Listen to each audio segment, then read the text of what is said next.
Well, everybody, this is the Cloud9 podcast, season 4, episode 3, talking all things LCS, actually. So we're supposed to start the show usually around 7:30 or 7 o'clock, my time on Thursdays. But I was so tired that my body didn't even functionally work until I actually got out of bed. Yeah, and he accidentally put 8:30 in DMs. So that's what ended up happening, actually.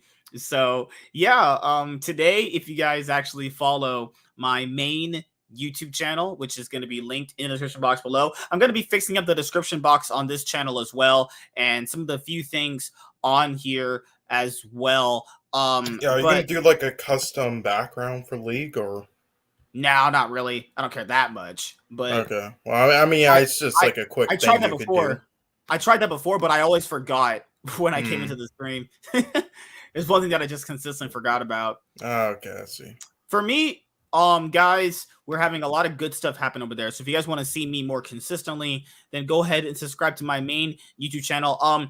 For my main YouTube channel, I ended up rebranding it with a different name and a different logo, and all the content is pretty much formalized and what I've been recently doing. There's been like literally one series I haven't been actually able to update on recently, which has basically just been box office report. So that's been pretty much it. We're doing a new series with my friend. We're doing it basically in an office, actually, which a lot of people actually like. So when that builds up enough episodes, I can take off, box office. It's pretty cool, but that fucking no, that's just a hilarious fucking name for it. You did.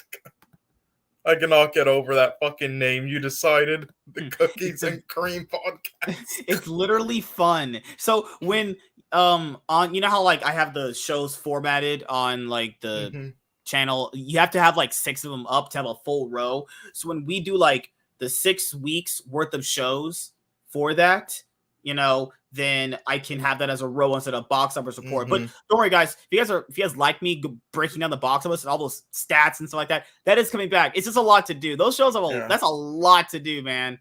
Like, anyway, sorry about yesterday, by the way. My fucking internet like crashed, and it crashed again. My PC like broke down. I had to it took 5 hours to finally fix itself, so I missed the stream with multi-topic today. Fucking pissed.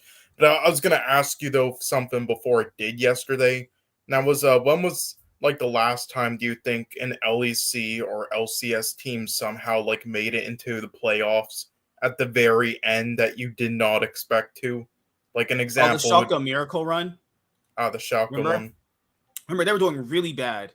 Yeah, well, you see, I'm good with like paying attention and watching all the teams, so nothing has really like caught me too off guard, even like miracle runs like that and the Cloud9 one in like 2018. But the one that really just shocked me out of nowhere was just like Echo Fox in 2019 spring, because not only were they like 2 wins behind in a playoff spot over Optic, who was playing way better than them, and they just looked like a disaster, like the worst team in the league, having that shitty like Solo, Apollo, Hakuo, Phoenix roster with like Rush, but then and Panda, fucking remember him, but because they're like their last 3 games of the schedule also against like literally the toughest teams in the entire league, like Team Liquid, Cloud9, and all of them, and then they somehow beat all of them and made it in over Optic. So that one has probably surprised me the most. For me, what I liked today was that they highlighted the best LCS players of all time. Like no matter like how I feel about certain players, I think people largely underrate Sneaky. Like no, he is by far the most underrated in history. Like what, 7 years? Had more success at Worlds than Doublelift, despite apparently being 7 years, 7 world events. Only didn't make semifinals. Only didn't make it out of groups 2 times, and the first time was such a miracle run for that team, and they went up 3-0. Like, honestly, what they accomplished, it was as good as making it out of groups. And then the second time, they also almost did it because they almost beat Griffin the first time. And it was just the worst luck ever. They literally faced the 2 toughest best-of-1 teams in the entire world in that group, Griffin and G2. So God, that's insanely fucking impressive. And they even almost made it to semis like 2 other times. And there's all of his accomplishments. Honestly, he should have had 2 more LCS titles to his resume if it wasn't for that fucking Jensen Echo and that fucking very last split they should have won. That was just holy fuck, they choked hard. But yeah, honestly, he is by far the most underrated. He is a legend. He had more success than any NA player ever. Yeah, and because that's my thing. Like, I don't. Like people always underestimate. Like, they always underrated Sneaky only because of those double lift, like Sneaky and meme lanes. It's stupid, and also he wasn't that good in lane, but outside of lane, he was one of the best ADCs. He was always a top 4 ADC at least in the LCS. Like at Worlds, yeah, sure. Most of our ADCs are never gonna beat players like Uzi. I don't know why people think they're gonna do that. Like you're setting yourself up for disappointment. None of our ADCs will say one. This is like. This isn't like it's only because of like the amount of times they obviously went in play-ins, which was like almost every year. But I don't know if it's still the case now, but when he retired, he had the most Worlds game played of any player in history. Yeah. I remember him having the most. He actually has the most Worlds kills actually. Still to this day. Yeah. Him and Clear Love and Faker, I think, are the top leaders for World kill leaders. That's Faker, crazy. Because it's Faker, Clear Love, and Sneaky again. It's because EDG and Sneaky also has the most damage of any ADC ever at Worlds in any event. Because remember how they had that really long Flash Wolves game, and they had that really long Rainbow Seven game at Worlds 2017 and 2016. They went like an hour long, and he was just dealing like shitload of damage. Yes, and he's been like the longest standing. He's been tied for like the longest standing LCS player on one org. Like people don't remember that. Bjergsen. Yeah, no, because Bjergsen lasted just as long, 7 years, and same with any other player. He holds the record, like even more than players like that they praise for that being the case on like Dig and stuff, like Cutie Pie and stuff. Like it's just so crazy how a lot of people like still underrate him. It's so crazy. And I get it. Like some of Cloud9's runs are like kind of wonky. If you go back and watch them now, they are kind of wonky, but they still made it out of the group. And when they were clutch and needed to win those specific games, they were clutch and needed to win those specific games to get out of the group. Yeah. Yeah, like remember when they lost against Genji that one game, their only win, and people are like, "Oh, I wish they won it so then they would get first seed." But that was a blessing in disguise because if they no, that was RNG. Remember? That was RNG. No, it was Genji. In 2018? Because if they because Genji went 1-5 and they won. No, they had a tiebreaker game against RNG to get first out of the group. But if they beat Genji both times like the other teams, then they wouldn't have needed to. They would have got first seed. Yeah. But it was a blessing in disguise because they would have faced IG. Instead, they faced Rika. So, hey. If you got to factor in if Cloud9 get first in that group stage, that means Cloud9 end up facing. Because who did RNG play? RNG ended up playing G2. It was G2. RNG played G2. They would have lost probably. That'd have been a banger. That'd have been definitely a banger. I think G2 probably come out given how well Perks was playing that day.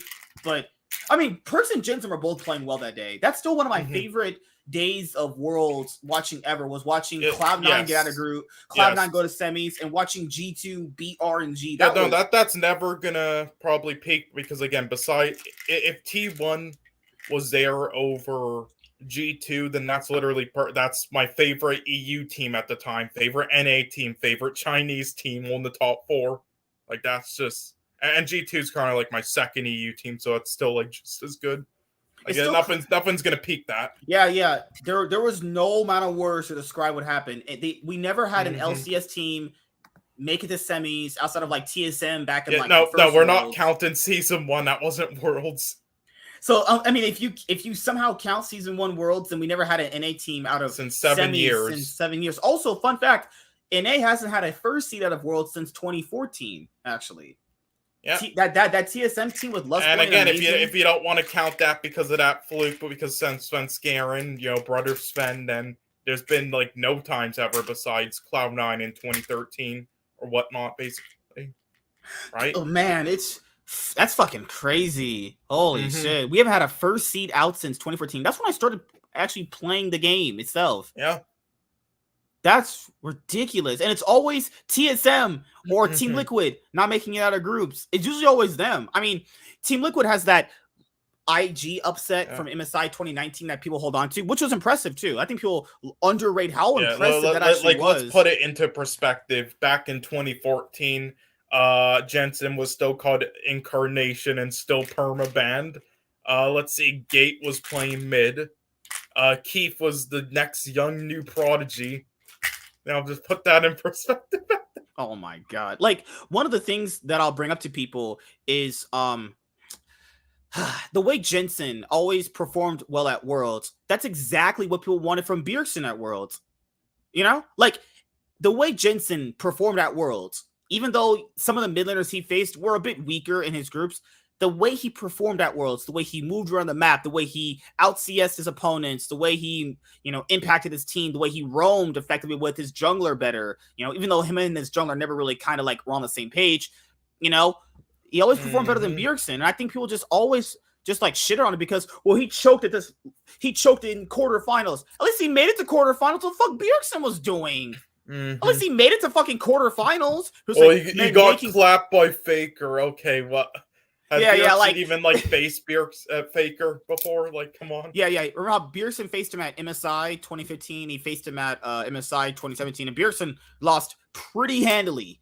Let's think though. Like, what really makes me cringe at people talking about LCS memories is like they actually expected that our mid laners could beat Faker in his prime. If you expected any of that, you are a crackhead. You know when Jensen says, I'm going to clap Faker? Yeah. That is purely shit talk. He knows he can't beat him. That was a meme. Jesus Christ. People thought it was serious. Just people need to go back in time and actually watch how impressive Faker actually was. It's like a work of legends. They are the same people who think, who unironically, all right, how how they unironically, thought Jensen was actually thought he could beat Faker and it wasn't just a fucking meme. They are the same, that viral video with 13 million views, the Caps one. These are the same idiots who actually thought they didn't believe Caps, but he was right.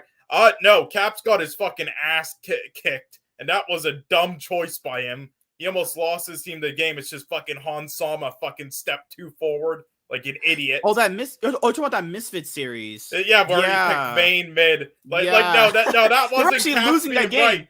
Yeah, it's fun fact. That was Han Sama running it down like Cody's son on the Worlds at Worlds. And people should go back and watch the game. They were actually losing that game. Han Sama his brain fell off. Yes, it was Han Sama like Cody's son Immortals at Worlds and his team, not Caps.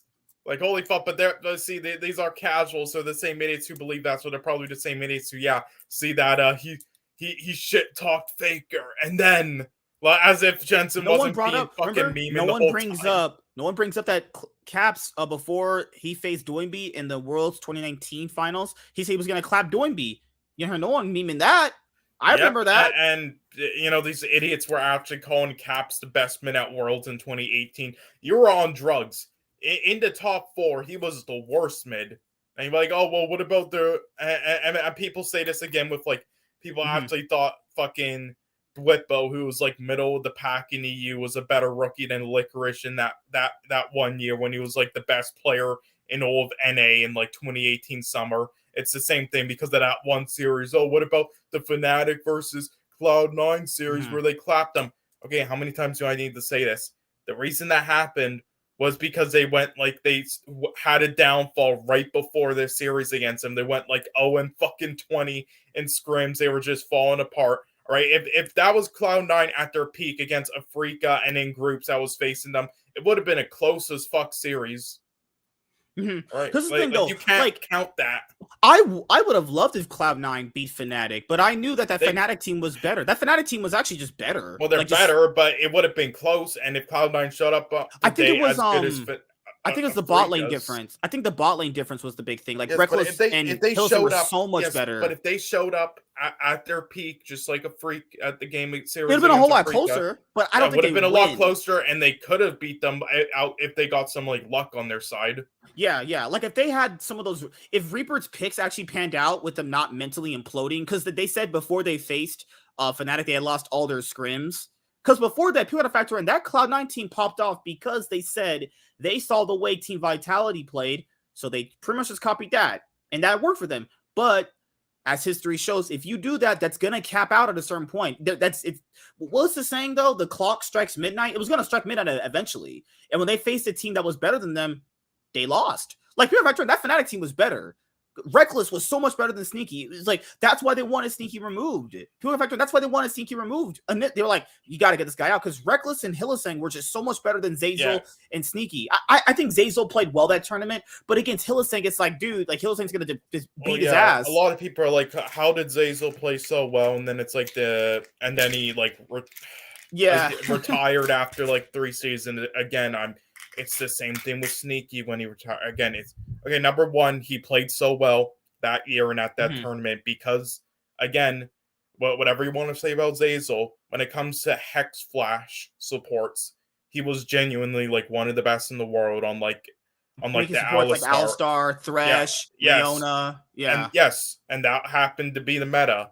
And then obviously Hylissang also one of the best at those champs, and that was also the meta, so that's why he gapped him. But also Hylissang been playing much longer and had been actually proven to be one of the best players at Worlds at that event. Yes, but so you're wondering how did he retire after only 3 seasons? Well, oh my god, it's because of multiple reasons, and it wasn't because of his skill level. Like number one, Sneaky was fucking and Bang were both regressing and terrible in lane, so.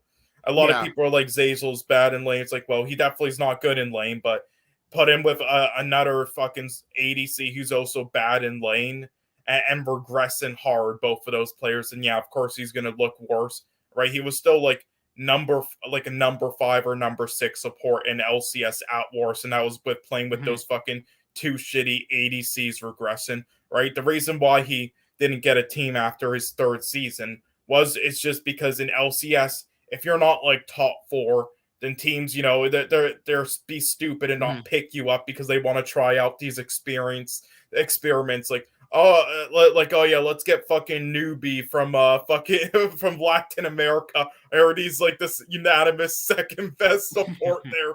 Also, people forget. Zeyzal said in a Crackdown podcast with I Will Dominate and Thorin, him and Sneaky never really dueled like that. Now.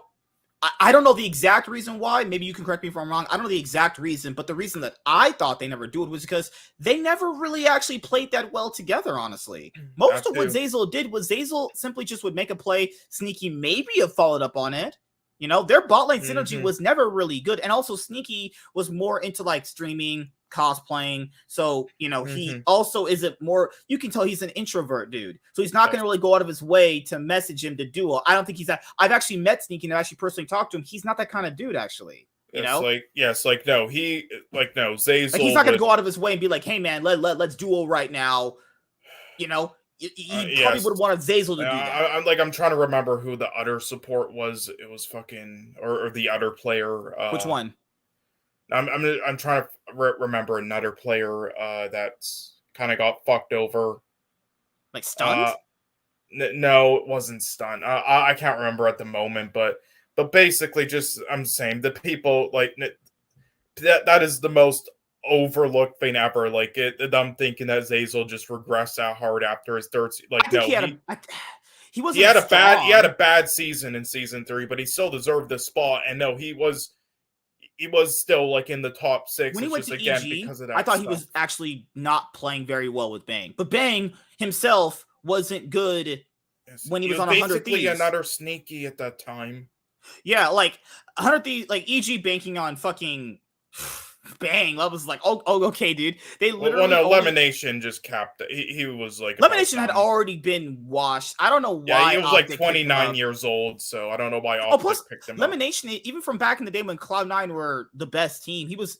It's not that he wasn't the best support, but he was just mainly the shot caller and stuff. Yeah, like over time, Lemonation simply he just regressed. And also, if you need to factor this in, the reason why they took on Sneaky one more year, my own personal opinion, is because they thought that he would probably not get gapped at Worlds that hard again, But then at Worlds again, he got completely gapped by a role-swapped Perks and an AHQ bot lane that was horrible. Like at that point, you simply got to go like, okay, Yeah. at Worlds, because even in Worlds 2018, when they made their semifinals run, he got destroyed by Uzi. Yes. Okay. But anyhow, like, He didn't listen, even go even. The He point got I'm destroyed.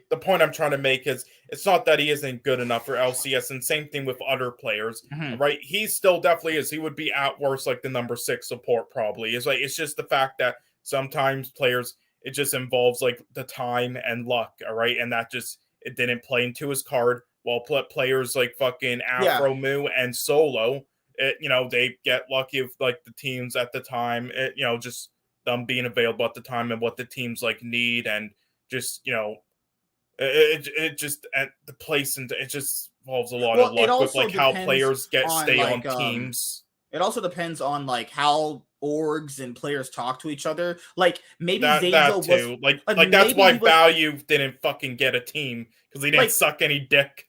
Like maybe he was good on Cloud9 because the atmosphere, the players around him facilitated that. Like you also had a good coach in Reaper too, and was it Rapid Star that was their assistant coach at the time. But when he went to teams like EG, he definitely looked way worse. Like he definitely sucked in lane, and he actually didn't even do what originally made him actually look good. Honestly, because people got to factor this in. It's not sometimes about how a player's playing; it's about what's around him that's enabling that. Like junglers usually only kind of look good when their team's playing good, but there's times where you can kind of notice if the jungler is good, even if they have bad players, though, because that's my thing. A lot of these players that always pop off, they don't actually longevity, they don't look really good, because it's what's around them that's again doing it. Solo is the best example though. Like there are many players on Solo's level, it's just because of his communication and him being in the right place at the right time all the time, that's how he always keeps getting on these teams and keep getting these chances, and because his good communication in the community. All right, it's just it's not all about just your skill level. Sometimes it's just about that stuff. That's why Afro Moo on the jungling pool, because I think one of the most underrated players I've always talked about was Sneaky. One of the most underrated players no one really talks about anymore as much, and to give credit to, has always been High. High actually qualifies literally as an MVP player, even when Cloud9 first entered the league. The fact that people chose Bjergsen over him that's ridiculous. He was super valuable in Cloud9. Like, in 2013, they didn't have any like MVP awards. If they did, though, then I would have. High definitely would have got. I firmly believe High would have gotten it. In the very first split, I don't know. Medios who got it. No, I mean, Medios is fine to get it too. No, he didn't get it. They didn't. No Cloud9 player won an MVP until Svenskeren. All right, really? But, are you sure? No, there wasn't any MVP award in like. I'm pretty sure. I mean, Medias has an MVP. No. In 2014, it was Bjergsen and then Zhao Wei Zhao. You're right. LMQ. But in 2013, they didn't hand out. If they did hand out like an MVP award when Cloud9 first came in 2013 summer, then it would have went to. Then honestly, it would have went to a Cloud9 player. But it's honestly tough who it would have been. It would have, because you have to remember, Balls was absolutely destroying at that time, and Medios like it honestly would have went to one of those two over High and Sneaky, and then in the very first split, it would have went to probably somebody like maybe they would have gave it to Dyrus, or it went to maybe like somebody like Pobelt or Darshan with carrying teams like fucking Good Game University. So right, remember when they made the finals?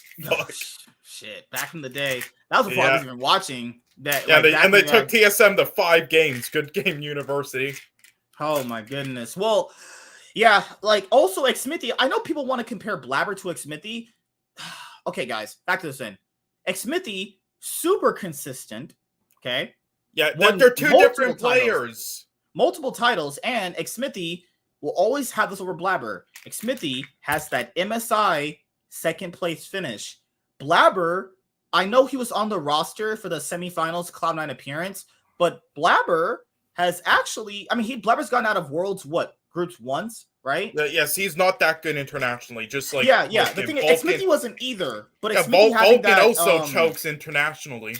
Like, Xmithy having that MSI second place win over IG will always bring him over Blabber. Like, I know people like Blabber. Now LCS titles, LCS titles, I don't like looking at too much, but I mean, yeah, he does have more than that. But listen, they're two different. You can't compare them.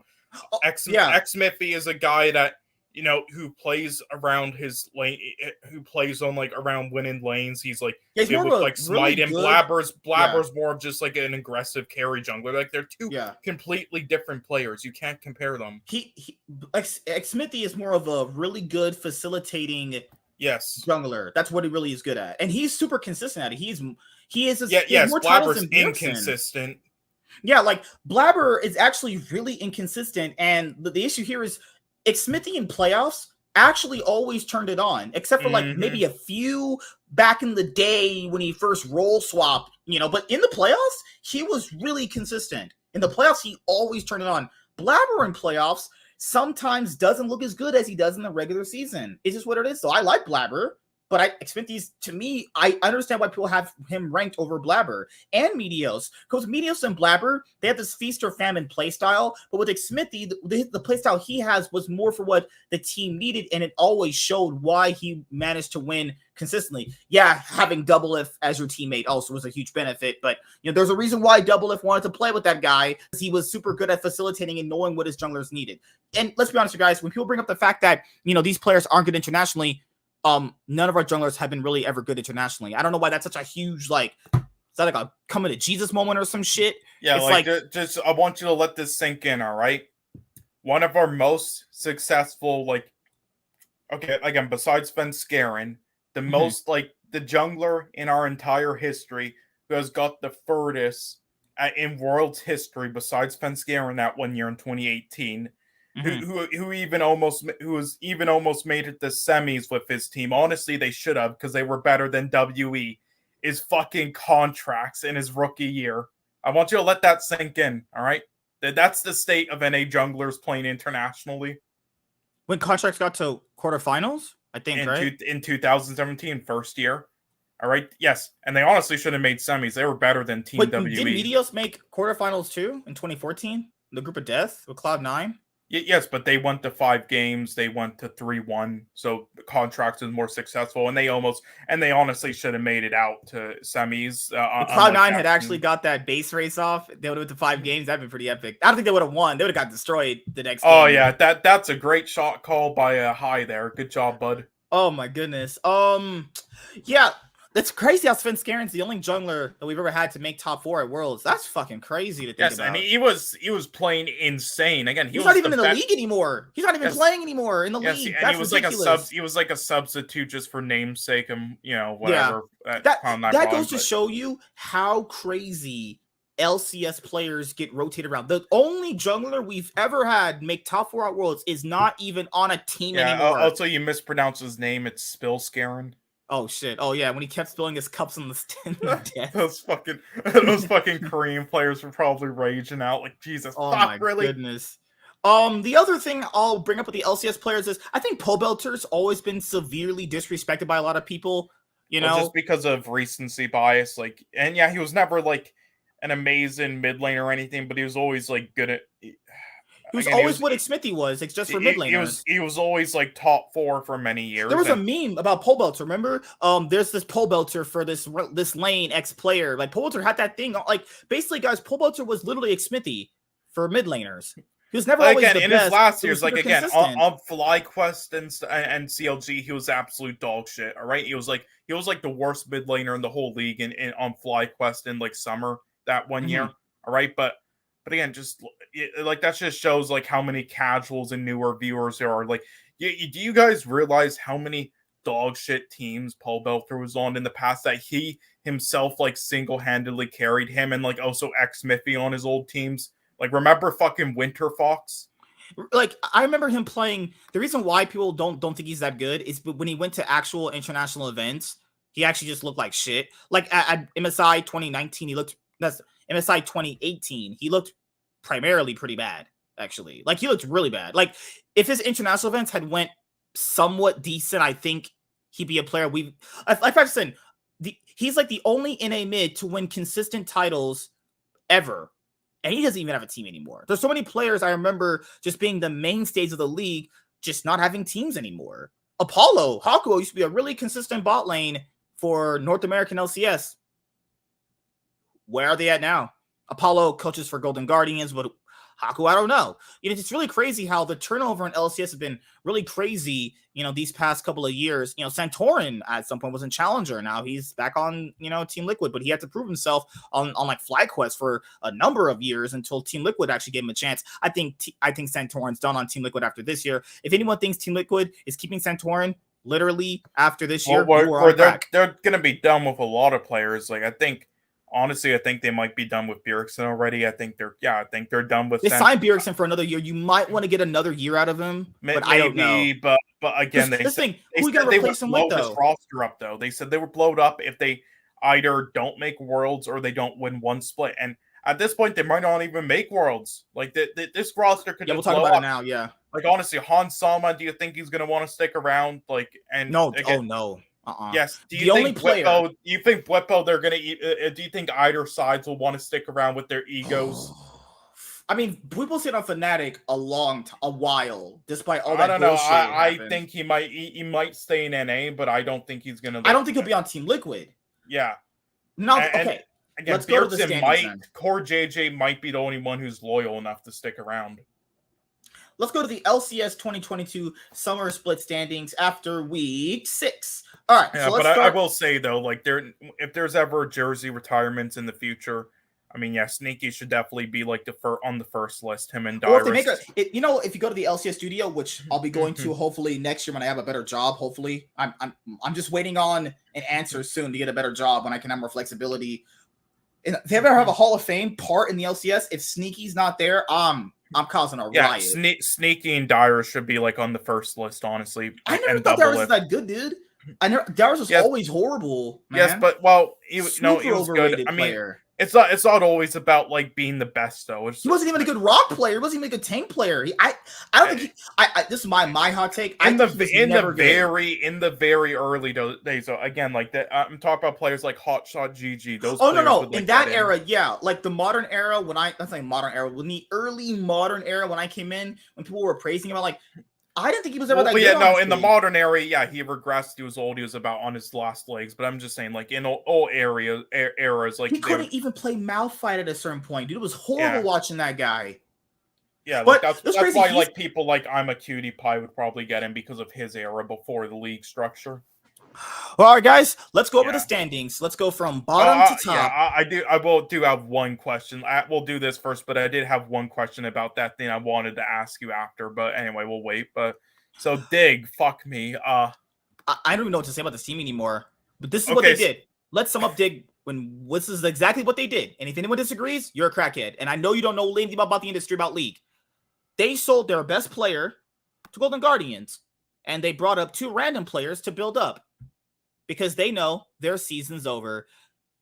They have been probably, most likely, just like with Team BDS, losing all their scrims. They brought up Gamsu. Then Gamsu actually has been a player who literally fought his way from another esport all the way back up, to LCS. He was in the LCS, went to the then EU LCS, now LEC, Overwatch, Proving Grounds, Academy, back to LCS. No. It was even worse than a Proving Grounds Amateur Academy and then LCS. Now listen, he was not.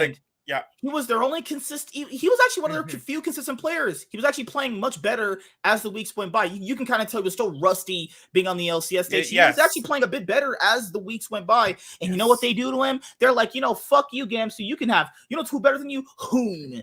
Who can barely or an alt. Yes. Now here's the thing. All right. Fuck you're gonna say that like Gamsu's like one of the weakest tops in the league. Okay, that is true. I would say he's like around 8 for something. But listen, again, you have to realize like he's just getting back in the LCS. He's improved. He even looked shaky at the start of his time in amateur and academy. So you need to give him a bit of time. But also, yes, he's one of the weakest, but his job is to at least be like try to be a stable weak side rock and veteran presence, like what they wanted out of is a Chachi, but who's just inting his ass off on anything other than Gangplank and fucking LEC. Oh right, yeah, and he was for the most part, besides some matchups. Wait a minute. Visit Chachi can play a mean Orin. Oh fuck me, but yeah, but besides that though, he was providing that at least. Now here's the thing. I get it. They're a bad team. Their season's over. Why not like try out some new player? Okay, fine. And if they play well, you can sell them off. Yes, but here's the thing. Yeah. Fucking Hoon and this guy in Academy was like one of the worst top laners in the entire Academy circuit, and he's like 24 years old, and they just picked him up from like the Turkish league. He's terrible at everything. It's like if there was at least like anyone somewhat decent, like Bradley on Team Liquid Academy, I'd be like, okay, fine.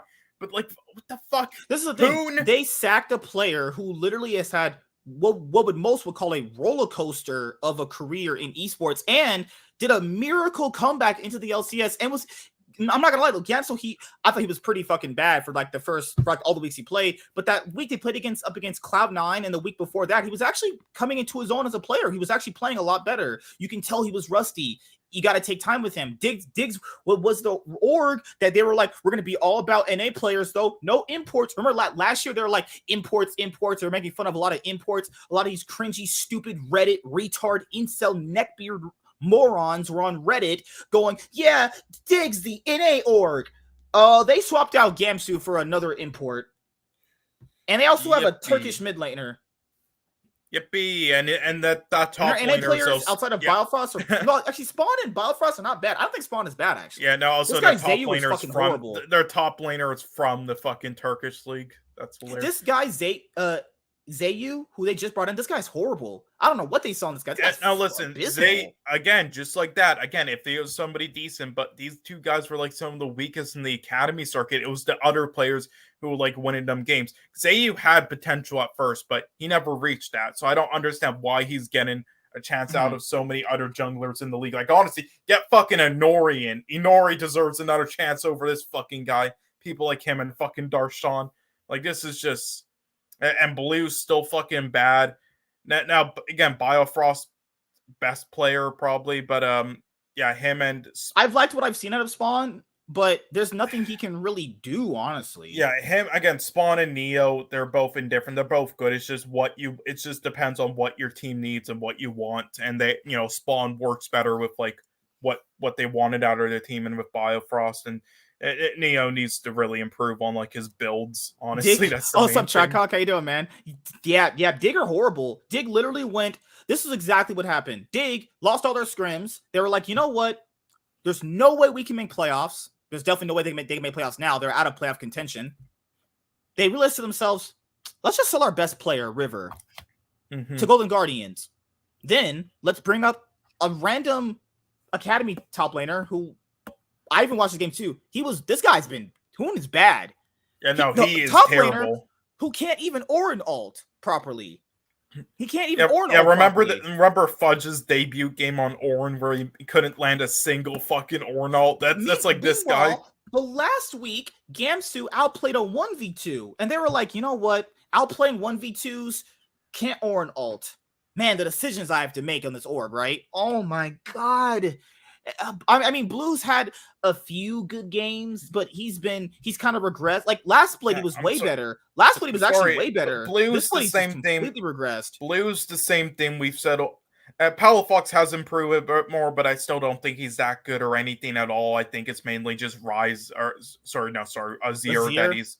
Yeah, that besides that, he's really just... my boy Palafox alone. Palafaker. He's really just he's Palafaker. It's really just decent at best, and the other players playing better. Like Palafaker. Yeah, fuck off. People... I am shocked. Shocked! Well, not that shocked. But anyway, whatever. We trashed Palafox enough. But anyway, on the years where he's really playing poorly, though, besides again, that's how, like, I see Blue. It's like, yeah, he has the odd... a pretty solid game, him and like when Riom was in the fucking league, but that's only the odd one. Like, and even with playing all right, that's still in comparison to the rest of the league's mid laners, he's like around 8th at best. Also, one of the things here is last summer, Dig were like, you know what? Let's switch out Saligo and Dardoch, even though it was actually working really well for Yasui and Acadian, but they won't switch out Blue, who's been playing pretty underwhelming these last 5 weeks. Actually, he had those good games. Soligo even they're so mid.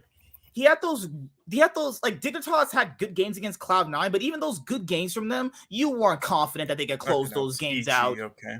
They completely fucking threw those games. Also, they had good games against Cloud9, but no one was confident they could close those games out. Dig are trash. If they end up selling their spot like Misfits did in the LEC, I'm not surprised. This org is completely like honestly, trash, they have. Man. Please just call up Perry and Insanity and Gamzu. Honestly, Alorum can't get a team, but Hoon can. Yeah, that's hilarious. But no, seriously, every player they have in Academy right now, Dig, Gamzu, Perry, their 17-year-old jungler, Insanity, Neo, JJ. Honestly, just call them all up. You can still keep playing Biofrost, but have him and JJ scrim. JJ and Joey have honestly improved a lot in Academy over the years. Just sign a new rookie support, and then just honestly have that 6-man roster. That would be way better for Dig right now than the fucking 4 players they have playing. I mean, you can also have, honestly, you can have a 7-man roster. Actually, I guess Spawn's all right. I forgot about him. Also, let's now move on to Immortals because Dignitas they're gonna revamp their whole roster. Why is anyone who's like, will Dig revamp their whole roster? Yes, they're on a 6-game losing streak. I don't really see them realistically winning any more games, honestly. Yeah. They face Immortals next, so no, IMT after this week, they're not an easy-ish win, but they're definitely better than Dig. I'll give them that. Yeah, again, I really don't understand why teams just don't go after guys like Pabu, but whatever. Dig also faced TSM. I'm pretty sure TSM, even in their bad state, beat them. So they're going definitely potentially 0-2. If TSM lose to this, oh my god, TSM, you fucking suck. And then they face TL. They face in week 8 for the Super Week. Dig faced TL, EG, and then they face Golden Guardians. Well, that's just a game bane and a half, but. But what Jesus Christ, are you watching? Honestly, so Golden Guardians, Immortals, TSM, those. Honestly, if one of those teams fucking loses to Dig, that's like their playoff hopes down the drain. Actually, yes. All Dig can do right now is just play spoiler. That's all they can really do. Yeah. Now again, I'm really upset that Immortals is still, they've been playing better than Golden Guardians and TSM. They really, but they're still out of a playoff spot just because of how they played. They lost so many games so early on, man. That screwed them so hard. Now let's talk about Immortals. They make a comeback, but Immortals played a really close game against Evil Geniuses this past week, actually. So my personal thing is, I don't know why they do that though. All throughout this year, they've had games where they pretty much either make a huge comeback or they could win and should win based off composition itself, but then they just throw them. They had a really great game against TSM. They really did. And they obviously, TSM. Oh my God. Against Evil Geniuses. Did I say TSM? Sorry. You guys know what I'm talking about. They had a really great game against Evil Geniuses. Okay. But then you're also factoring in, are you confident that Immortals can close out against the best team in the league? EG were struggling against Immortals, so you could kind of say, was it EG kind of faltering more than Immortals being good? But remember, this was Revenge's best game he's ever had in the league when he played Yone and he got into the back line. He killed Danny on Jinx. My thing here with Immortals is it's one of these things where it's a little too late for this kind of thing. Yes, they can still play spoiler. They can still do that. They're pretty much out of playoff contention. Them and Dig. It just kind of sucks that they've been kind of turning it on lately, even though they've lost more games than they've won. Still, they've been turning it up lately. Kenvi is a lot more confident in his plays with Power of Evil. You can see in their gameplay. Lost is still trash. Lost is so fucking bad, man. Yeah, no, Lost again, I knew Lost and Ignar were still kind of trash. It's just, again, they were Ignar's actually played better. They were technically improvements over what they had in spring, though. So I mean, would you play Arrow over Lost? I would. At this point, you might as well. So we got some Alan Cran. You guys make me wish I knew anything about esports. I mean, hey, you can always learn, for watching us and other this is a fun. I'm just saying, out of every esport in the world, League of Legends is the closest to an actual sport with how the games are when you watch them, their entire history, the learning curve. The leagues, everything. It's the closest you're going to get to kind of watching a real sport, which is why I'm so into it. So, I mean, I would try to get into it. It's pretty fun to learn about League. I think Ignar's played better as the weeks went by. Ignar became the player that most people thought he would be on this roster, playmaking support. Revenge had the fact that Revenge has had one good game this entire year, that's ridiculous. And the one good game he has, they still can't win. That's crazy. Kenvi, really, really shitty start, but then started playing a lot better. Probably remember, guys, the reason why they're probably playing bad, not saying they are, the reason why they were potentially playing bad was because Power People was on vacation. He just got back in. They were late to scrim with him. That's why you saw them get perfect gamed consistently. But at this point now, it's too little too late. Both of these orgs are going to completely revamp their roster. Lost will never have a team after this. I promise you that. The fact that that guy was an academy and a lot of people actually wanted to remember, EG wanted that guy at a certain point to be on their team. Like, Lost was a big academy just prospect. All of the fucking academy ADCs in the entire league for the last 2.5 years, and they give, out of all people, Lost a fucking chance. Blows my mind. Like, I know King has sucked now for a while, but before he was easily the best ADC in academy. Why didn't he never get a chance? Why thank you, man. Like, holy shit, this is just. Yeah, don't worry, Intensive. I got you, man. I will definitely get to it. We will talk to that when we, get to Team But the problem here is, people remember back in the 2020 off season after that Worlds of it was a 2019 off season going into no, my bad. Wrong. It was when it was the 2020 off season going into the 2021 season when Cloud9 got perks. Everybody that couldn't get a really good ADC, they wanted Lost. They wanted Lost and Deathly, which I am baffled by. There were way better ADCs, way better across the whole fucking league. What were teams smoking? You can go get an ADC in the Turkish league or the Oceanic. That's way better than that. Deathly would only work on a team that really needed someone who was just a backup to a backup to a backup to a backup carry. That if you really needed Deathly, like, guys, I shit you not. The split that Perks came in for Cloud9 in 2021, that offseason, because you guys know the 2020, the offseason is after Worlds. That's the really big one where all the players shift around the world in each region. I'm sorry, I think it's absolutely brain dead that they picked Lost over Prismal. People wanted Lost. Lost was the biggest academy prospect because he got kind of shafted with Echo Fox. He came in like randomly when they had those roster locks with Smoothie. He wasn't even that good to begin with. He was a Varus one trick. I thought he played okay on this Varus, and he was in Academy for a while. And then he did finally improve on Golden Guardians, but that was just because Golden Guardians gave him all the resources. He was on Echo Fox, TSM, fucking Golden Guardians, and he's not good. Maybe he's better in scrims. He only improved in Golden Guardians because they gave him like all the resources, and even then he was only like 8th in the league. He was still bad. It still felt like he was invisible. Even when they gave him resources, it still felt like he wasn't a threat. He's not good. Yes, now Prismal was not good either. Again, he's role swapped to support now in Academy, but holy fuck, the fact that he was an AC. I remember that. The fact that he played solid for all those years and like 3 years in a row in Academy, and with Chime, never got a single chance in LCS. It was down to him and Lost for the spot, and they gave it to Lost. That just pisses me off. Lost the will to live. I lost the will to watch Immortals game. Watching Power of it was Power of Evil's fault as well, getting caught out in that EG game.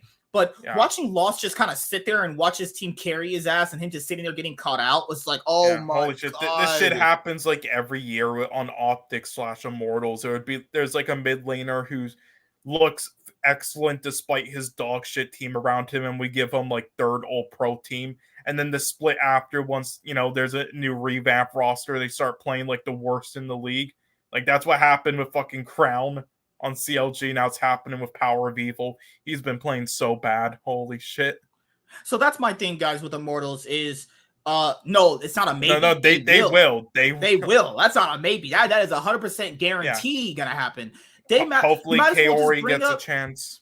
Oh yeah, I would love if Kaori got a chance. I forgot, EG's Academy has Smoothie on it. I don't think Smoothie's LCS worthy anymore, really, honestly. But after his CLG performances and his TSM days, but we'll see how it goes. I still don't understand why Soligo never. Immortals might as well at that point just try out. Immortals might as well just try out fucking King and No, they can't. They already had Destiny. They know how that goes. They might as well just try out King then. You're gonna try out Lost. You might as well try the better player. Yeah, like again, I don't know. Like, did Soligo sleep with like somebody's wife or something? He slept with Dash's wife, I heard. Uh-huh. Yep. I remember Doublelift and Beerson and Alina had a threesome where Beerson pounded her out harder, and that's the reason why Doublelift left TSM. Jesus, is a similar thing with why Jensen got kicked from Team Liquid. Jensen had a bigger dick than Doublelift, and Doublelift was like, "Nope, can't do this." Yeah, I guess that's why Lena chose Doublelift over Reginald. Oh yeah, Jesus Christ, or sound like such fucking. Remember those people when people made memes about the Lena situation? They're like, "Oh, you're a bunch of fucking sexists." Like, no, we literally just made a few memes from it, and then afterwards, everybody like C9 Jack said, "Okay, guys, calm down. She made an honest mistake. You guys are acting too toxic." Yeah. Like, she didn't understand what she did was poaching. It's like, Lena, you can't. Yes, you can. People poach underhanded in the league. Everyone knows that they do. But the way she did it, she was blatantly poaching someone. Yes, it was like, okay, you can't do that. And again, I'm sorry. You can shit on me all you want with calling that. You know what's crazy about that? Even though Reginald said she doesn't really run the league department, it was like, Reginald, are you retarded? She literally is talking to other players. I'm sorry. Do you blame me for just saying that fucking split is just DQ'd from TSM winning with all the shit that went on that Riot literally allowed? Well, let's talk about TSM then. All right, guys. TSM, they brought in Solo this week. Solo was not good. He played pretty bad. Well, again, he at least like understood the situation. Like, he's a guy who plays team friendly, understands the situation he's in. Yeah, plays well for his team, and that's what got them the win. And yeah, I mean, he's not good though. Like that's it was nice to see Solo, back on the LCS stage. But it's the thing, people gotta ask themselves this: are you happy to see players like him back, knowing they're not even up to even moderately? It's just hilarious how this guy's still. Like every year, I'm like, okay, this guy's like 29 years old now. It's like, I doubt he'll get on another team. I think he should just retire. No, he keeps playing. Then he somehow keeps getting on teams. And he's just, again, this is what happened. Good luck. And then players like Zazel, who are like top 5 or top 6, just get left out for fucking 3 years and then become a coach. Also, TSM ended up losing to Team Liquid. Okay, but they had a really good game against Golden Guardians. And people were like, "Oh my god, they had a really good game against Golden Guardians." Oh my god, people are sad these days. Are you? Okay, can you please tell me why Smosh is in your recommendation for the search bar? Hello. So I don't really know why people get happy when their supposed good org. It was right there. I guess you missed it. Okay. Oh, give me a second. I'm trying to find something. Yeah, the Onivia thing was right there. Jesus Christ. There we go. So yeah, like, I don't get why people do that, where they're like, "Oh my god, TSM beat Golden Guardians." I hope they would. Yeah, you didn't realize Golden Guardians is like the 9th place team right now, right? Also, Golden Guardians literally just did the exact same thing TSM did. Swap a player out. So it's yes, like seriously, the only team they're better than is Dig. And yeah, I can agree that this game was sorry, I have to make sure I mute this tab right there. But yeah, I can agree. Yeah, like, this game was good, but this doesn't inspire confidence, actually. Like, if TSM lose another game, they're gonna be out of playoffs. Oh, that is easily one of the best like live events you could ever watch that series. Just factor this in. TSM, if they lose another game, they will not make playoffs twice in the same year. It was already unprecedented that they could miss playoffs in general. So they finally missed playoffs last the LCS 2022 spring split. Now it's a very big possibility they don't make playoffs twice in the same year. I believe they were the only team ever to like not miss playoffs. Just like with Fnatic. Then. Yeah. Just they were them and Fnatic and SKT were the only orgs never to miss playoffs. Yeah. And now TSM, there's only 2 left. Fnatic and SKT of Team 1. And now the only teams to never do that. But then you also have because right now their strength of schedule for TSM is they play EG. If they lose to EG, they're out of playoffs. It doesn't even matter if they beat Dig. Can a team get in? If a team can get in being 9-10, that's fucking sad. But I forgot, it's gonna be 8 teams that get in. because they're automatically locked into 9th and 10th, right? So sorry about that. I misspoke. I forgot. This split is 8 teams actually. So it really doesn't matter if TSM gets into the playoffs anyway. They'll be an 8th seed. They'll be in the lowest bracket. Any team they face will probably most likely just knock them out. They're so lucky that Immortals and Dig are just that much worse than them that they actually locked in 9th and 10th to save them, because TSM, they face EG. That's a guaranteed loss. They face Dignitas. They're going to beat Dignitas, I hope. Then they face CLG. CLG right now is much better than TSM. Then they face Cloud9 again. Cloud9 completely just ass stomped them the last time. And then their final game of the split is up against FlyQuest. All of these teams that they're going to end up facing in these final 2 weeks of the LCS 2022 summer split have all been better than them, literally outside of Dignitas, honestly. Cloud9 having a little bit of a surge here. They got their little win against Golden Guardians. It really doesn't matter, though. All they're doing right now is they're just playing for seeding. That's all you're doing. Like, if they get 7th or 8th, I'm not surprised. Honestly, I think Golden Guardians is going to be the 8th place team. I think TSM are just a little bit over them, but that means TSM is 7th place, like I predicted when this split started, actually. Golden Guardians doesn't inspire any confidence into me.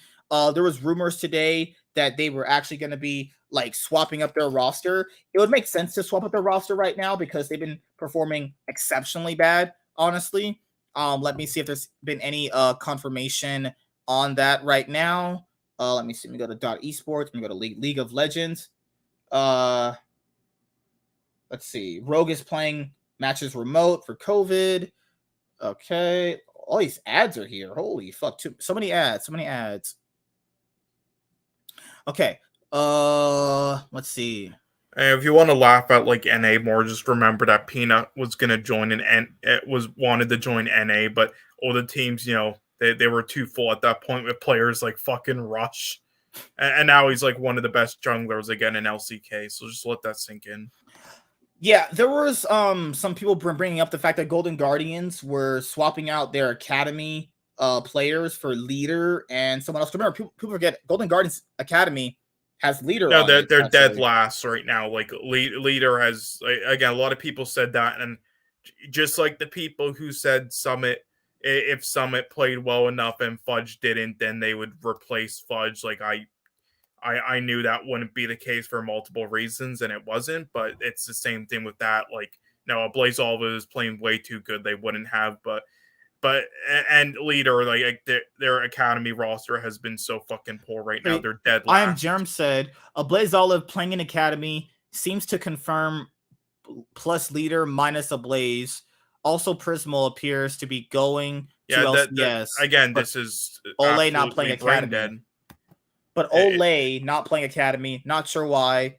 I think they're just having not even huge internal turmoil. They're just scrambling to see what can work for them. Because remember, guys, Golden Guardians will make playoffs because these guys are already locked in 9th and 10th. These guys are fighting to just be not dead last in the league and trying to fight for one sponsor. Again, this is just fight for one. Again, this is fucking brain dead, though. Just like... In fact, listen, dude, TSM is only going to finish higher because these guys are that much worse.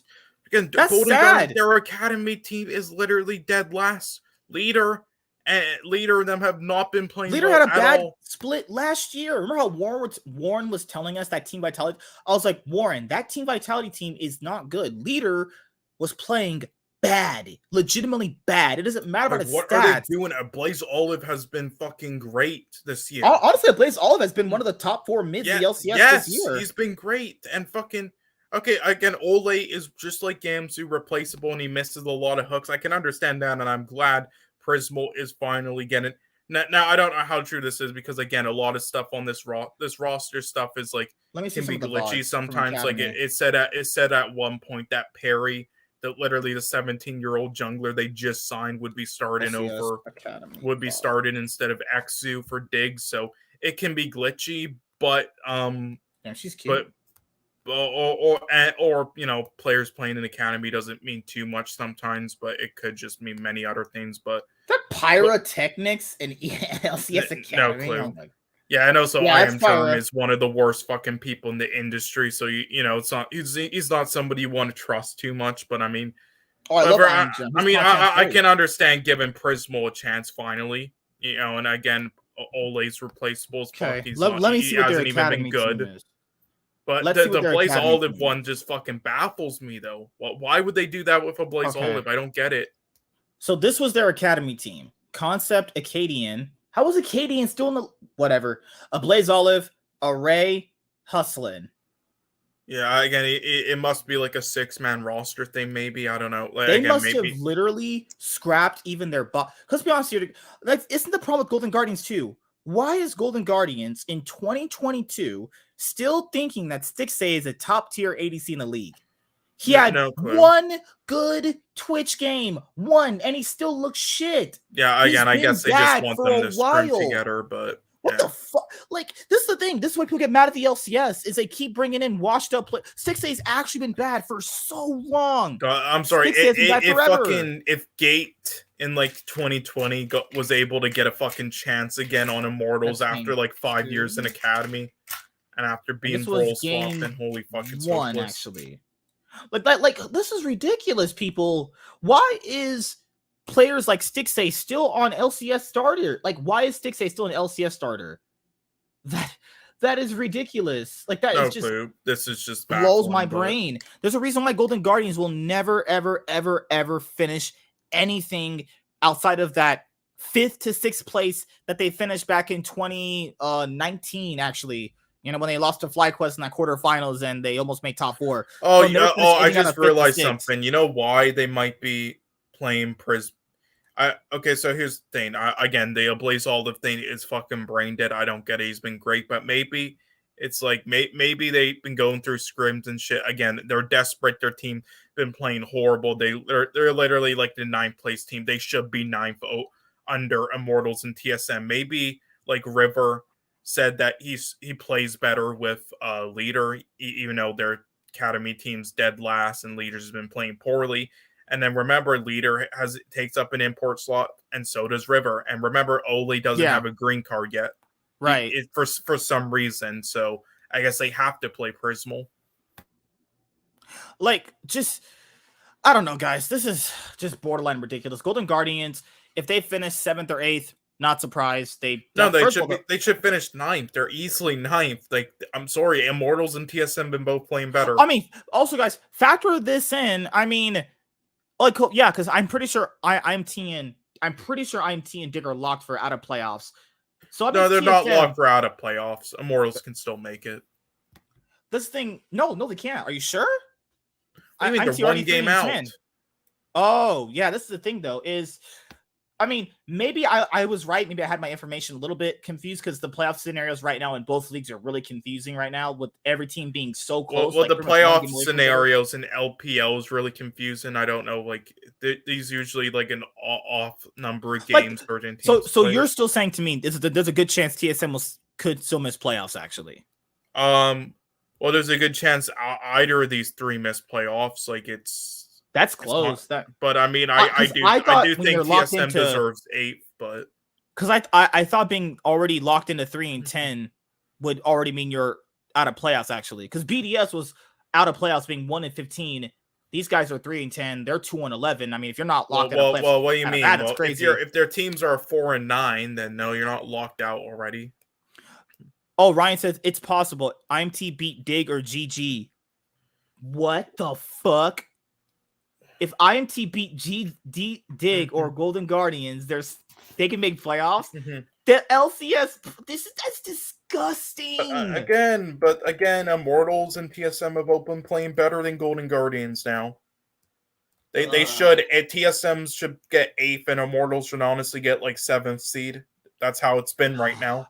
If IMT beat Dig or Golden Guardians or both, they can. Oh my fuck! This team could actually realistically finish like, I don't know, 6 and 10. That's also banking they win any more games, or they'll win maybe one of these. They could finish like maybe 4 and 10 and get in the playoffs. Oh my god, LCS fixture structure. No more. Yeah, I mean, Immortals schedule in general is into again. They face Cloud9, but they also face FlyQuest and CLG. They can upset those easily.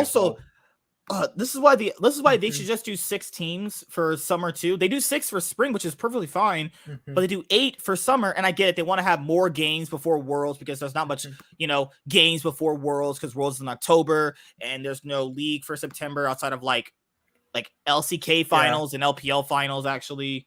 So, all right, so that's covering these guys. We covered all these guys consistently. Yeah, let's go to FlyQuest. FlyQuest this week.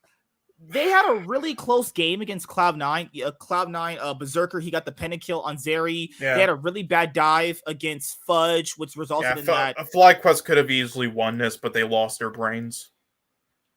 Again, I had a feeling in the back of my mind Cloud9 would have a 2-0 week and stuff, but again, just with how they were playing, I could not have predicted them over Fly. Fly had the better odds of winning. Yeah, even I predicted Fly to win. And FlyQuest didn't play bad. And neither, to be fair, this was actually a really close game. Neither really played bad. Yeah, I'm sorry. If you predicted Team Liquid to win, though, over Cloud9 in the second day, then you have not been watching Team Liquid play. So, after FlyQuest had a really close game against Cloud9, they ended up just losing in a pretty embarrassing fashion to EG.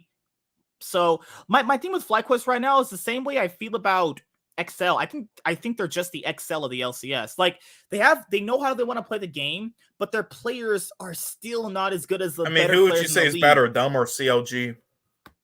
I think I want to say FlyQuest is better. I do. I think they've had more. I think they've had more of impressive wins than CLG actually. Like a lot of FlyQuest wins are more impressive. Like CLG's some of their wins have come off like a lot of throws, actually, But that's my thing on FlyQuest. I think Takuli, and the problem with FlyQuest is if Takuli is not ahead for them, it's really hard for them to play the game, actually. If Takuli and Jose Diodo don't really get it going for them, it's hard for them to play the game. Also, Philip had a good game on Aatrox against EG when he had those nice pullbacks, but that was very good. He was good at the start on Aatrox, and his team left him out to dry. Okay, now after FlyQuest, let's go to Team Liquid. Is that it about FlyQuest, really? Oh. That's all I can really say. I mean, what I will say is that I don't think this is a good meta for Jose right now. I think the Udyr Hekra meta was the best. Udyr, whatever, Hekra meta was the best for him. But yeah, anyway, so Team Liquid, again, if you are actually watching Team Liquid this season, then you shouldn't have been surprised with them losing to Cloud9. Cloud9, if it wasn't for those substitutes, thanks to Berserker losing his green card, they would be tied for first right now because they were 100% better in those games in the very first week. Even the Team Liquid game, it's just their fucking bot lane literally single-handedly lost them the games. And that's what pisses me off the most. They should be in the top 2 scene right now. This is my thing with Team Liquid right now is people are like, they beat TSM. Yeah. You see how bad TSM are? If they don't beat TSM, that's embarrassing. That's actually embarrassing. Yeah. They just seem fucking didn't they lose to them, though, with, Maple that one time? Oh, they lost to them early on in the split. They went 1-1 on the split. So, but unless that was EG or something, but yeah, they faced TSM. They completely fucking ass railed them. But it just seems like they don't know what they want right now with their players or their drafts. That's what I was gonna bring up too. It's like a lot of their drafts are they kind of feel like Fnatic. Yeah, well, I was about to say they're Fnatic right now, except they're in good enough spots still. They feel like it feels like watching this team is just you're watching 5 individual players play. You're not watching a team. Also, this week for the LCS, I noticed an uncharacteristically amount of top lane dives. Remember how, Immortals put all their resources into putting Impact behind? Like a lot of teams this week for the LCS for some reason were simply just top lane diving. Team Liquid dove solo a lot. Yeah, IMC dove Impact a lot, actually. It's not a good strategy, in my opinion, but my thing with Team Liquid is this is what I said about them before, and I'm gonna stick by what I said earlier in the split with them. They had probably some sort of argument or disagreement on how to play the game between Bjergsen and Bwipo, and I think it's something where, remember guys, they settled on playing through bot lane. They're like, we literally, you don't come to that conclusion just cause. That was because they realized we have so many different ideas on how we want to play the game. We'll simply just play through bot lane. Their auto default was like, We'll just play through bot lane. Hansam has not had a good split. Let's be honest here. He's Yeah. only looked good against Danny. Yeah, and The whole also split. please remember, Blippo keeps saying that he would improve on his weaknesses and him keep trying to pick out like his pocket picks, but hasn't. He's still doing it. He's lied in these interviews. He's still doing it. Like he's little bits been the exact. I mean, like he's just been the exact same player, actually. You know, that's just been what he has actually. And like my team, Team Liquid, you left the voice chat and memed me for saying that Team Liquid wouldn't make Worlds. I'm sorry, it's looking like it. It seems like EG 100 Thieves and Cloud9 will. Like I mean, I think it's good for. I'm sorry, I think it's good for Team Liquid if they don't make Worlds this year because this team needs. Besides, maybe, honestly, even Core JJ because he's still a top tier support in the league, but I think. He just hasn't been impactful on Team Liquid anymore. I think he needs a new fit as well. I think it's be better if this team just blows up. I think. Well, this is my thing. I think even last year, like he's shown weaknesses, like minor weaknesses, ever since he came in hot in 2019. People just haven't really been saying anything about it. Like this year specifically, this has been his worst year with Team Liquid. I think after this year, he finally leaves Team Liquid. I think this is the year it's over. But then again, we don't know that yet until we have the off season. But now, I'm glad he got his green card so he didn't have to go to like the military and shit and retire. Yeah. But for me right now, guys, with Team Liquid, really inconsistent gameplay. Like I forgot the other team that lost. Yeah. But to be fair, I'll say this though. They had a really good game against TSM this week. They did. And they had a really close game against Cloud9. It's one of these things where you can see the ceiling with this team. You can see the ceiling with this team, and you can also see when it comes together, it plays out really well. But they're drafting, the way they want to play the game, how they actually play around objectives. It's all been essentially kind of bad, actually. You know? I mean, Ryan, I do think as they still look a bit shaky, but I do think as long as they're on the same page, Jensen and Cloud9 will make it the Worlds. I do believe that. I always hope. Yeah, I don't think they'll win the split. They could make finals, but I don't think split. I'm falling out of my chair. God. Yeah, I think they could make finals, but I don't think they'll win the split. But I think they'll make it to Worlds. I do think so. But let's go to CLG. Again, though, Team Liquid needs to blow up. It's best for them, though, as I said. CLG. I remember Luger. Yeah, I remember this game. No, Luger completely ran over Dignitas on Draven. I mean, CLG beating Dig is literally not anything special. Beating Dig or beating Team BDS is not anything special. I'm telling you that right now. Beating teams really shit like them is not anything impressive. I expect you to do that.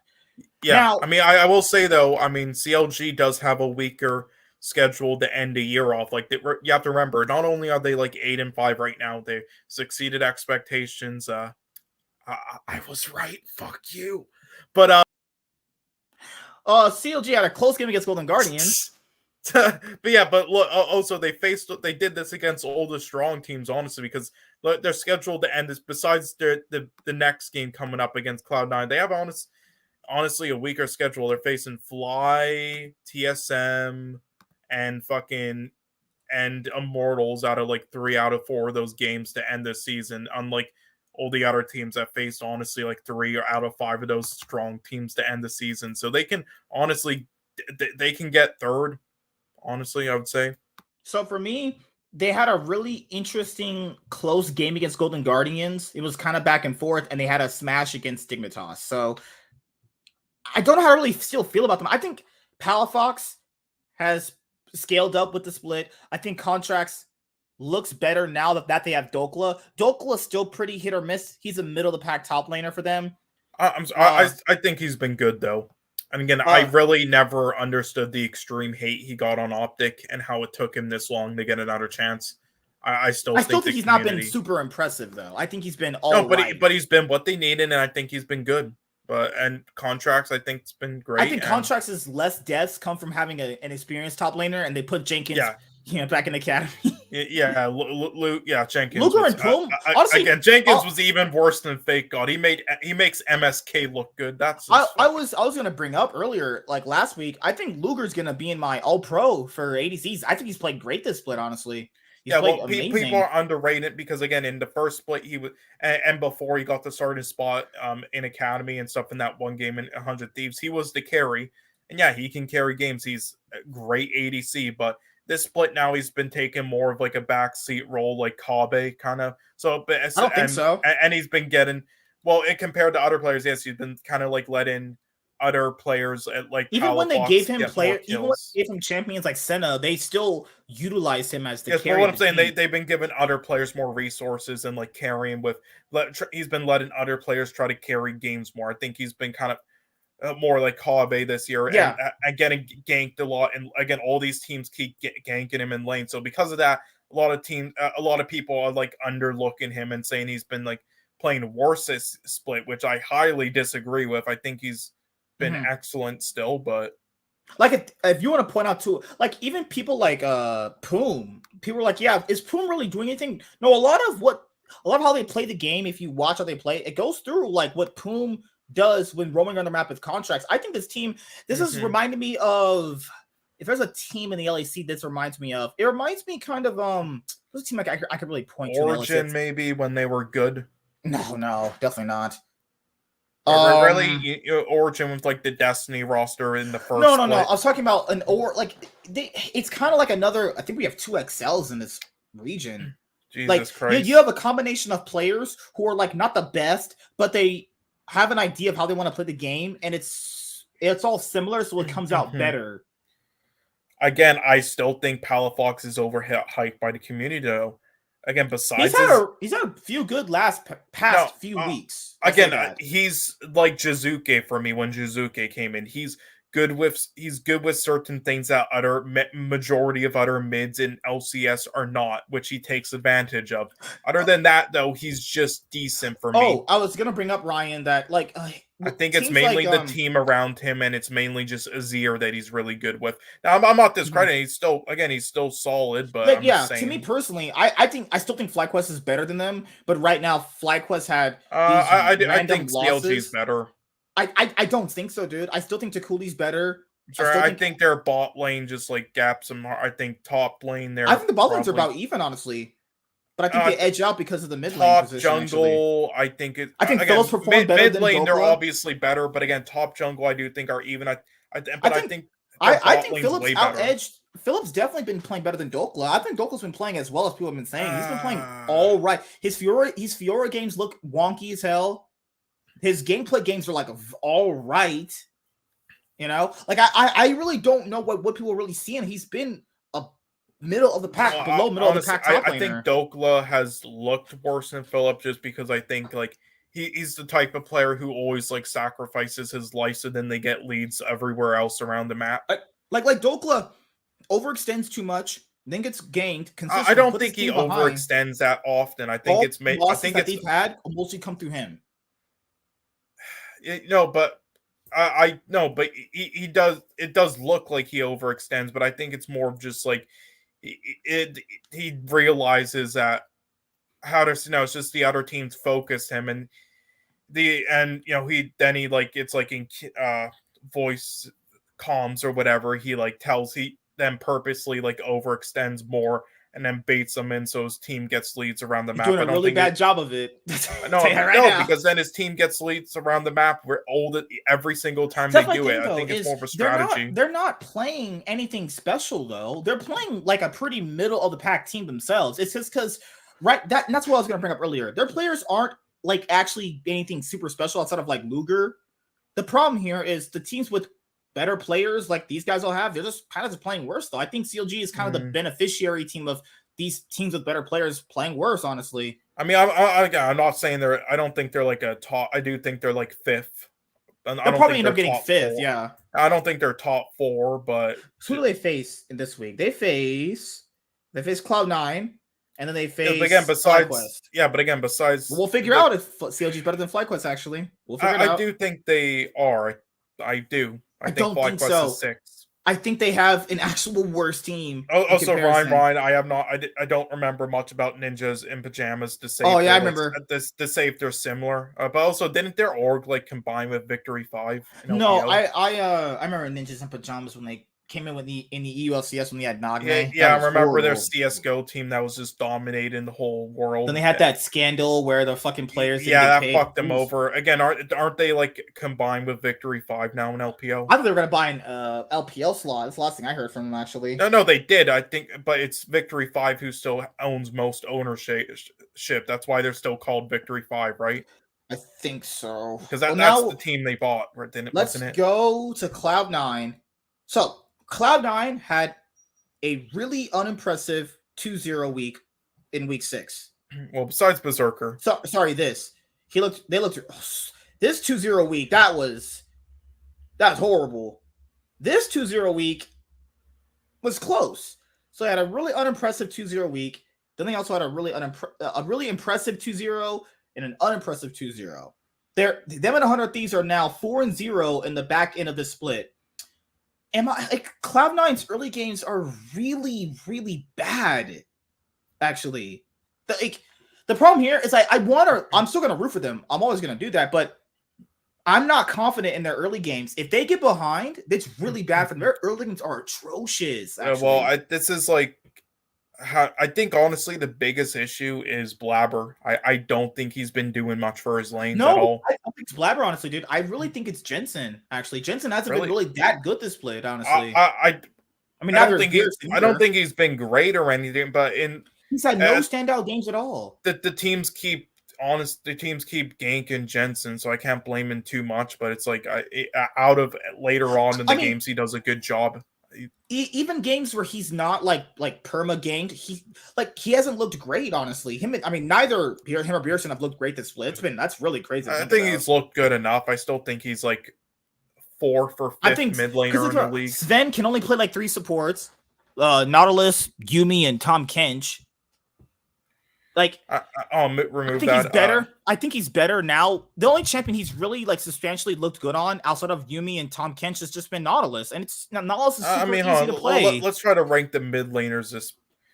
Okay, I wouldn't say he's been better than Abadage, Jojo, Pion, Takuli, and Maple, but I would say he's like 5th, right? I do think he's been better than Bjergsen, Palafox, Blaze Olive. I do. I think he's probably tied with Palafox.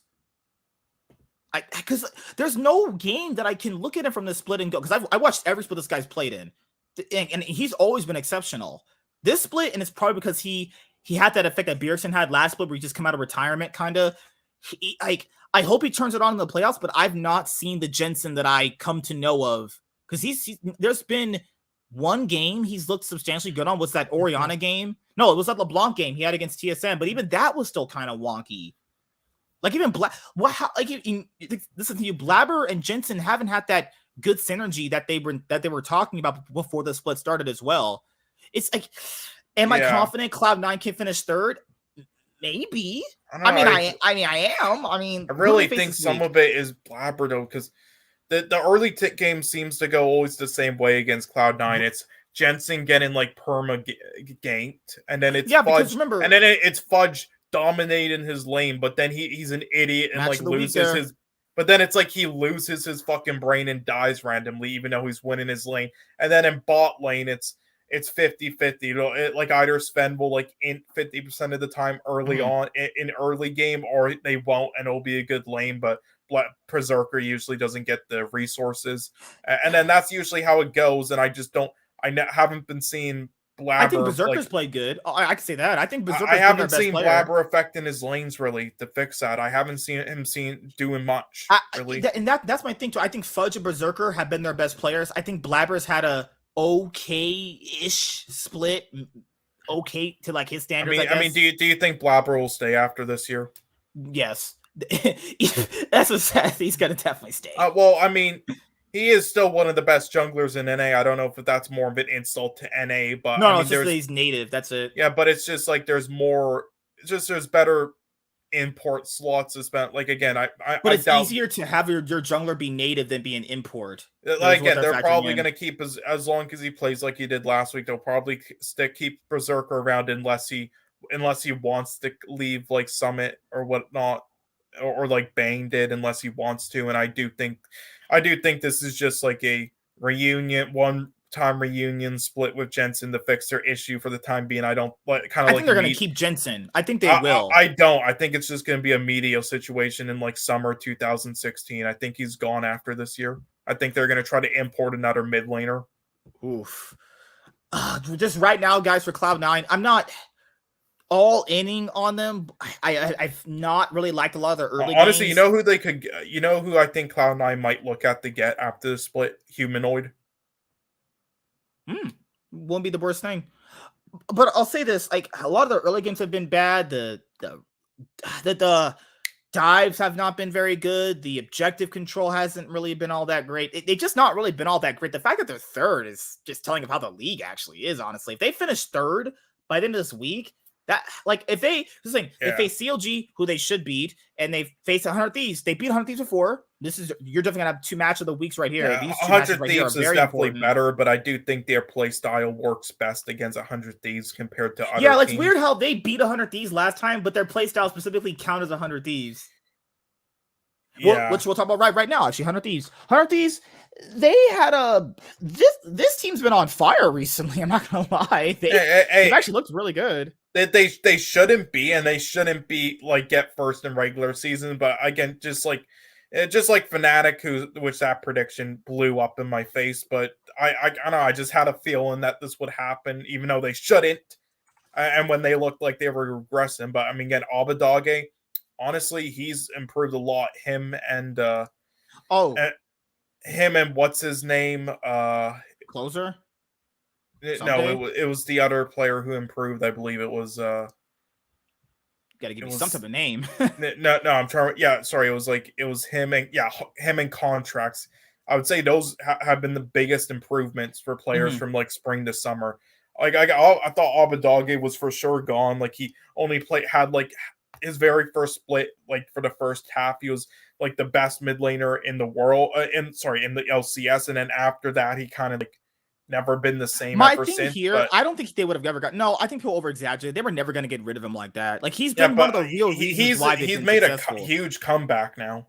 Like he's been after the first 2 weeks of the split, because he also, the thing that I think Closer brought it up too, they're like scaling with the split. They're kind of taking it week to week, and they're working on their own stuff. Like honestly, if 100 Thieves wins the summer split, I'm not surprised. Honestly, I wouldn't be surprised.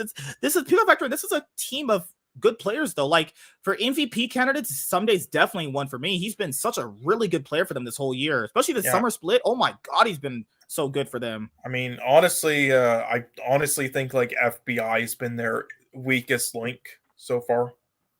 So for this week for 100 Thieves, I remember they ended up facing. This game was weird against IMT. That was just weird. That was. Just I mean, would you agree with that though? FBI is their weakest link right now. One of the bot laners is maybe Huhi, because I would always bank on FBI being the more at better the start. player I would say Huhi, but I think Huhi's improved a bit more. How did their game against Dig go? Let me. I need to remember that one. Their game against. I remember the game against IMT being very closer than it actually shows on the scoreboard.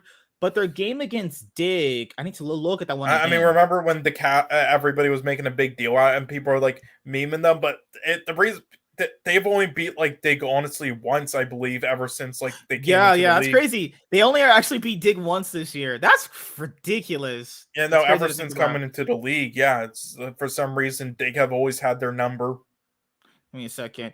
Yeah. Oh, I remember this game. Yeah, I remember. Like, okay, yeah, they completely ran over them in this game. Oh, wait a minute. Hoon was fucking fantastic, man. What are you talking about? Hoon and quality. But I'll say this right now. I saw I Will Dominate's fucking tweets like, never mind, Hoon's good for LCS. This is the most entertaining shit ever.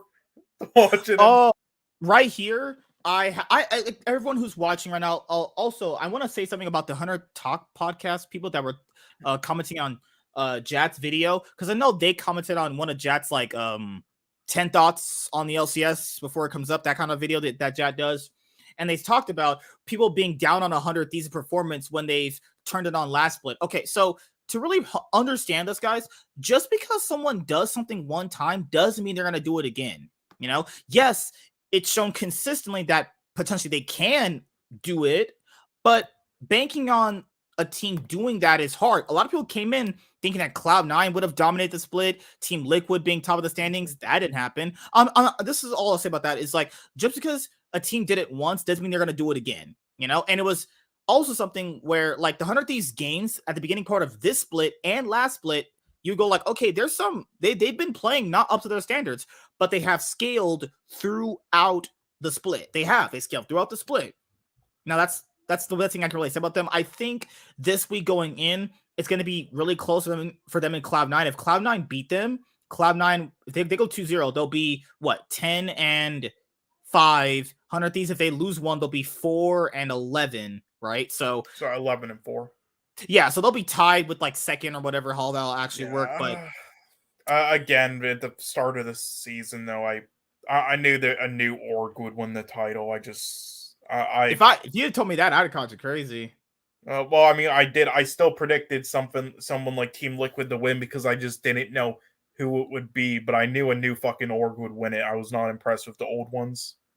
All right, guys. So the last team to talk about right now is Evil Geniuses. They had a really close game against IMT, but they managed to clutch it out. Danny on Jinx is just insane. The reason why I think EG is first place in the league is because they have a defined playstyle of how they want to play the game. Inspired and Someday are the two clear-cut MVP candidates. I don't think it's even close between anyone else, honestly, right now. With Danny like Inspired? No, like not sorry. Danny's fine, but Inspired, Someday are like the two front runners for MVP. Okay, so I thought you said Danny and sorry, you meant Inspired and then like Someday. Inspired and Someday right now to me are far and away the MVP candidates. I don't think it's even close. Yeah. Inspired is legitimately putting in a lot of work. Imagine if this guy wins MVP in the LCS and in LEC. This guy's turned it on. Like the first few weeks in spring, he was kind of wonky, but after that, he's been great. He's been exceptionally well. Impact had a really bad couple of games this week. He had a really bad week, also because of the consistent dives they got too. Danny and Vulcan still look okay in lane, but they always get out laned, but their team fighting is just so good. Jojo Pion had a better week than he had last week, but as long as he's on Ari or Lissandra, I think it's fine, you know? But that's my thing with EG. They're nothing super special. They just have an identity of how they want to play the game, and they have a more solidified way to how they want to play the game better than most of the other teams in the LCS right now. So that's just my thing on EG after that. Because like their game against FlyQuest was also kind of close too, you know? So I think other teams in the league can beat EG more. It's really just all about how they want to tackle their strategy. Like I don't understand why they don't tackle the bot lane more. Like the bot lane is clearly something that they can tackle for a weakness, you know? But that's just me personally. And that kind of wraps it up for the standings.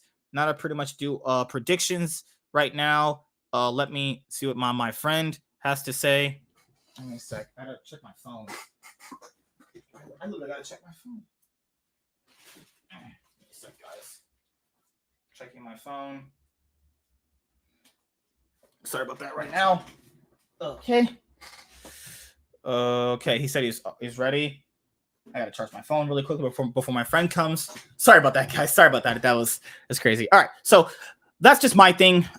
Personally, with a lot of these teams, I think 100 Thieves can definitely win the Summer Split title. I would love if Cloud9 win the Summer Split title. I'll die actually if that happens. But you know, I think personally, it's one of these things where, like a lot of these LCS teams, they don't really have an identity. They don't have a real core player they can play through right now. Maybe that's because of egos. Maybe that's because of, you know, how they feel about how they want to play the game specifically. Let me type this to this one person really quickly. Let me get this out to someone super quickly. And I'll get back to talking to you guys. Who is this? Okay. Give me a second. This guy also reached out to me. I have several. I will link them. There you go. Okay, let me type this to one of this dude. Hey man, I am off. Hey, I work at 8. Can I get a ride? There we go. Okay, so that's all taken care of right there. Let me get this ready really quickly. Okay, so 100 Thieves. I still think Closer and Someday have been the best part about 100 Thieves all year. I'm still super unsure about Cloud9 so far. I think Team Liquid can play a whole lot better, than they're showing. But, this has just been a pretty disappointing team, all things considered. Like, it's no short of a disappointment about how badly Team Liquid has been playing. Yeah, they could realistically finish 13-5, but what is that 13-5 anything really impressive actually? EG's strength of schedule is TSM, who they should easily destroy, and they play Team Liquid this week. I think EG goes 2-0, and I think EG ends up finishing the split potentially 15-2 actually, which would be insanely impressive because they play Golden Guardians and they play Dig, then they also play Cloud9. So their final game against Cloud9 is like their hardest game in the Super Week. The Super Week is going to be really telling if they can finish 15-5. But right now, Cloud9 is just climbing in the standings, hoping to eventually, either go into a tiebreaker with the 100 Thieves, potentially based off how this week goes and the Super Week actually. I still think like teams like FlyQuest can play spoiler. It just depends on how they actually how they actually want to draft in the game, because right now with FlyQuest, it really feels like their drafts are really like hurting them. And that's what is the problem with a lot of these LCS teams, is that their draft is what's really hurting them. Their draft is what's really destroying them. Even Team Liquid, what's hurting them is their draft. I think CLG, one of the reasons why their team actually has been playing a bit better is because I think the coaching staff have identified our players really aren't the best, but we'll give them champions that they can succeed on, even if it's like late game scaling or some shit. Zeri is still insanely broken. I don't know why a lot of teams don't really ban Zeri like that, but hey, if you want to lose free games, go right ahead. Okay, so that's the last thing that I can potentially bring up, with the 100 Thieves, EG, and Cloud9. Can they make worlds with Team Liquid? We'll have to cross that bridge when we get to it. I know everyone's been talking about, is the team going to make worlds and all that stuff. I don't, right now, it really doesn't matter specifically because we're not even at worlds yet. We're barely going to be in the playoffs very soon after this week. I think people are a little bit of jumping the gun, a little too much with that. But Golden Guardians, they're still making roster shuffles. I don't know why people thought Golden Guardians were going to be even somewhat of a decent team this year, even coming into spring. Like, they've always been a team that has like massively disappointed based off like certain rosters that they've actually had, even when there were years where they've had rosters of players that have that are like good-ish players on other teams in the past, they still didn't really do anything. They've always been an org like that. They'll take players with past success, and then put them into a team. But then the players from these other teams have such a different idea of how they really want to play the game, comes out bad.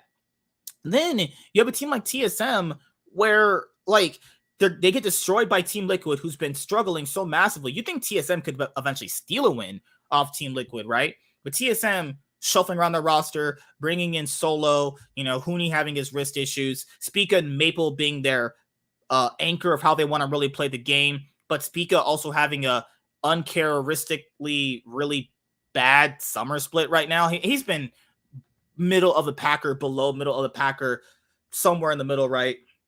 I think Instinct has looked actually pretty solid. Chime, I've not been too impressive with, but he did have that Bard game, and I was like, okay, this is why you should kind of give players like Chime or their one tricks, if you have them, who are climbing up the solo queue ladder with that one champion. This is the reason why you should probably give these players these champions. Sometimes you get stuff like that. You get those Bard games, giving them to players like Chime, who climbed up the solo queue ladder playing that champion. So yeah, that's my thing with the LCS right now.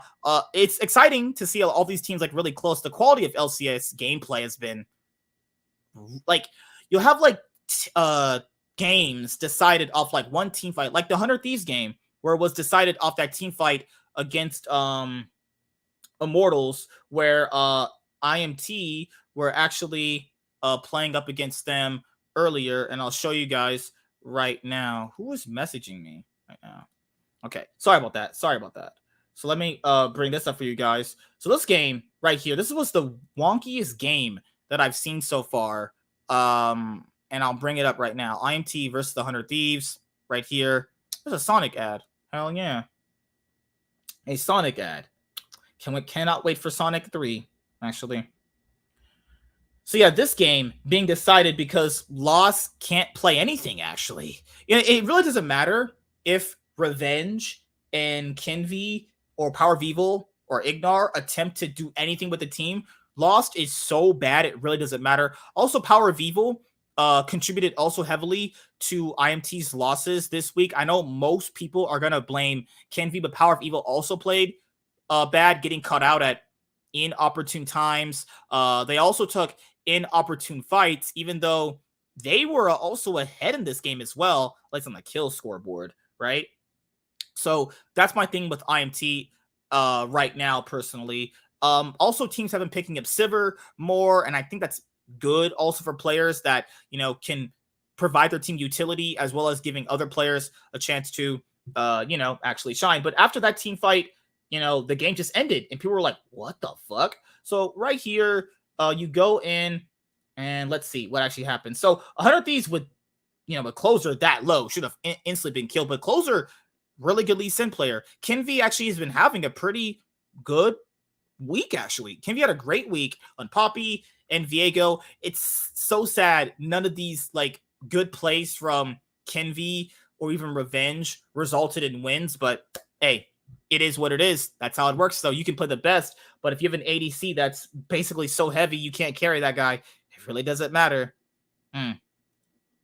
All right, so let me go over the predictions because my friend is actually about to come in a little bit. We got to do a show, so I got to go over my predictions. Also, shout outs to the LCK, Gen G. I hope Gen G win this summer split. They've been a team I've been rooting for in the LCK for quite some time. Be awesome if they finally won a title. I hope they choke again. Fuck you, go die. All right, Saturday, I have 100 Thieves winning. EG. Team Lick. They had a close game against FlyQuest last time. Okay, I'll say 100 Thieves, EG, FlyQuest, Immortals, Cloud9. Sunday, I have TSM. Cloud9 beat 100 Thieves the last time, so I hope they can beat them this time around. I'm going to say C9. Then for the match, and forgot, guys, we have 2 match of the weeks right here. C9 versus the 100 Thieves. EG versus Team Liquid. Whew, my God. As badly as TL's been playing, I think TL actually dropped both games this week, actually. That's my spicy prediction. TL dropping both games. EG beats Team Liquid. I think IMT have their first 2-0 week in the LCS. Also, fun fact, TL, I don't think has had a 2-0. No, yeah, they had a 3-0 week 1, but whatever. Almost messed up my stats there. After that, FlyQuest versus CLG. We were just going back and forth. I think FlyQuest are the better team than CLG. I think they'll edge it out and beat the shit out of them, But I don't think Mr. Cole can come back right now because Oh, no, give me 20 seconds. Yeah, I'm just waiting for my friend and I'm done. But yeah, after Sean gives his predictions, then we're going to head out of here because I'm going to go set up the stream with my friend right now, actually. Let me do that right now. So I'll just talk to you guys for a bit about the plans for the channel and stuff like that. There's not huge plans for the channel, actually. I kind of like what we're doing right now. I thought about I thought about essentially just doing kind of what Monty and Thorin do. You know how they have their little competitive edge series? I thought about doing that with just predictions, but we kind of already do that here. So yeah, I kind of like what we're doing already. Just a show for the LEC, show for the LCS, and then news videos. Everything that people like I Will Dominate have been doing for the past 5 years with league content I always wanted to do since 2013. I was just too lazy to. Yeah, I mean, me and Warren are thinking of doing LPL videos and streams, but yeah. No, yeah, because you guys know how creamy you guys in LPL knowledge. Well, Jesus Christ. Listen, Thunder Talk Gaming's going to make playoffs. What do you feel about that? It's better than watching Up play. If I watch more Up games, I'm going to die. I'd rather watch Summit than watch Zoom play. If anyone's watching LPL, do not watch Up. That team is dookie garbage. That team is boo-boo trash. That team is actually horrible. That team fucking I honestly, sucks, man. I feel really bad for Hacker actually, but I don't feel bad for them. They all suck. no, Hacker has actually been like the bright spot on these dog shit teams like Ultra Prime for a while. And it's like he will not. It's like they won't give him a chance on good teams for some reason. But kind of like PP God for a while. But anyway, yeah, I'll explain what fucking happened. This bitch fucking roommate called my name, and then I muted myself. Like, She was like, "Damn, I need a." She needed me to watch her fucking food so it doesn't burn, and I'm like, why can't you do it yourself? Oh, I need to put my makeup on. I'm like, were you dropped on your head? Are you dropped on your fucking head? Sean's being sexist.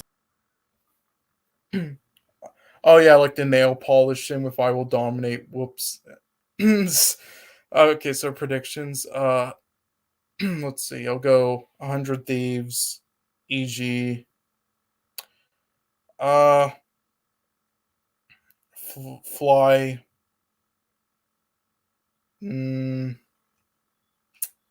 Immortals.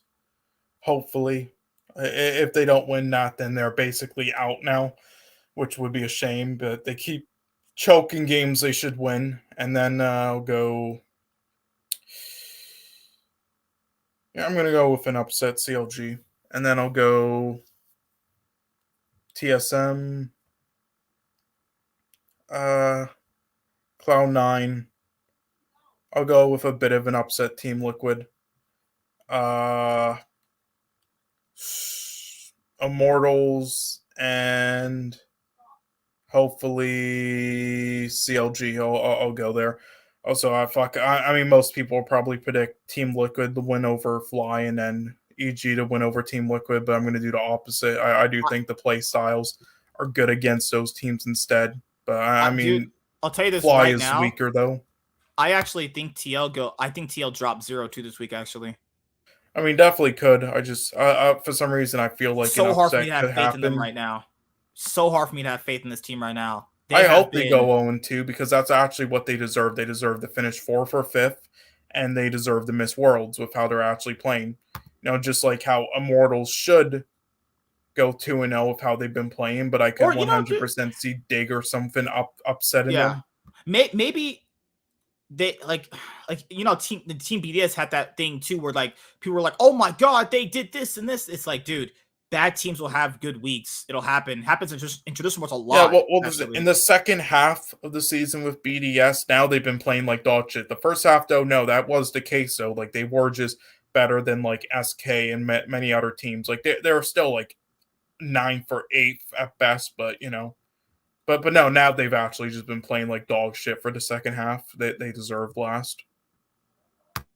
This guy said the problem with that Inspired also has had the most consistent players on his team who are arguably contesting the best in their role, if not top 3. 100 Thieves has a sinking Abadage who seems to now play like a subhuman, and their bot actually being useful for once. I heavily disagree with that. I think Abadage has actually been very good. Yeah, what do you mean? Abadage has been good recently. He improved a fuck ton. Like he's actually not been a piece of shit. Like what are they talking about? If you said the beginning of spring and the beginning of summer, I'd be like, yeah, you're right. But no, not right now. What are they talking about? FBI dropped off hard.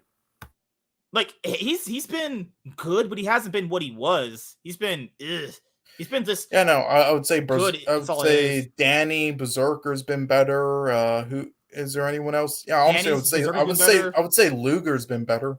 Yeah, like I would say those 3 have been much better than him right now, honestly. I would say he's better than Hansama, but no, yeah, for sure. Yeah, Hansama's not gonna be my top 3. Not even. I mean, what did I tell you though? I told you that he's just too one-dimensional. I think he's just. I literally think it's just. Oh my god, this video was supposed to get released 2 hours ago. I just put it out right now. Oh my god. Lol. But no, it's just his play style's too one-dimensional for NA, I think.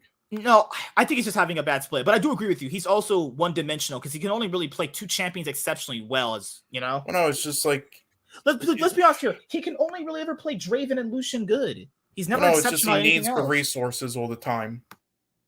If he's not efficiently played through, he doesn't do anything. You know? And they decided to play through that guy, this split.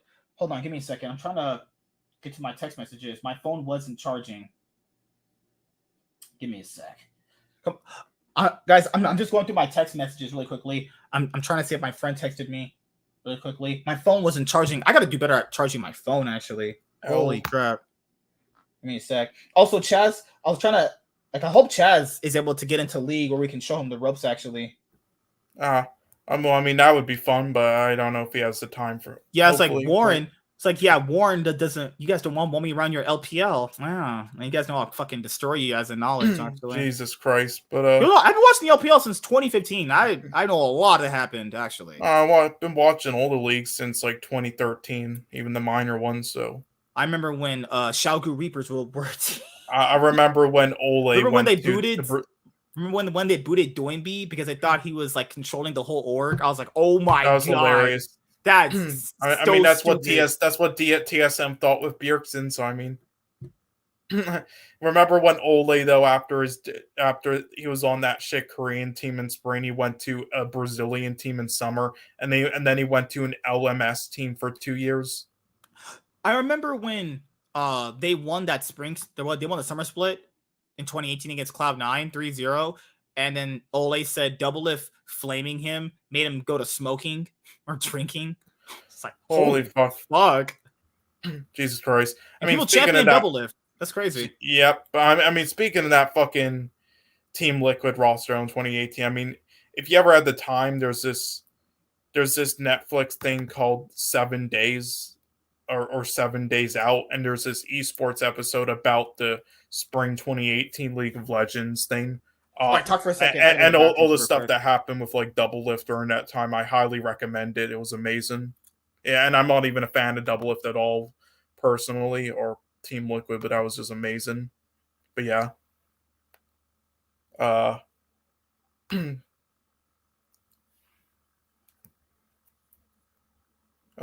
Fuck. He died. Yeah, I lost my train of thought. What was I gonna...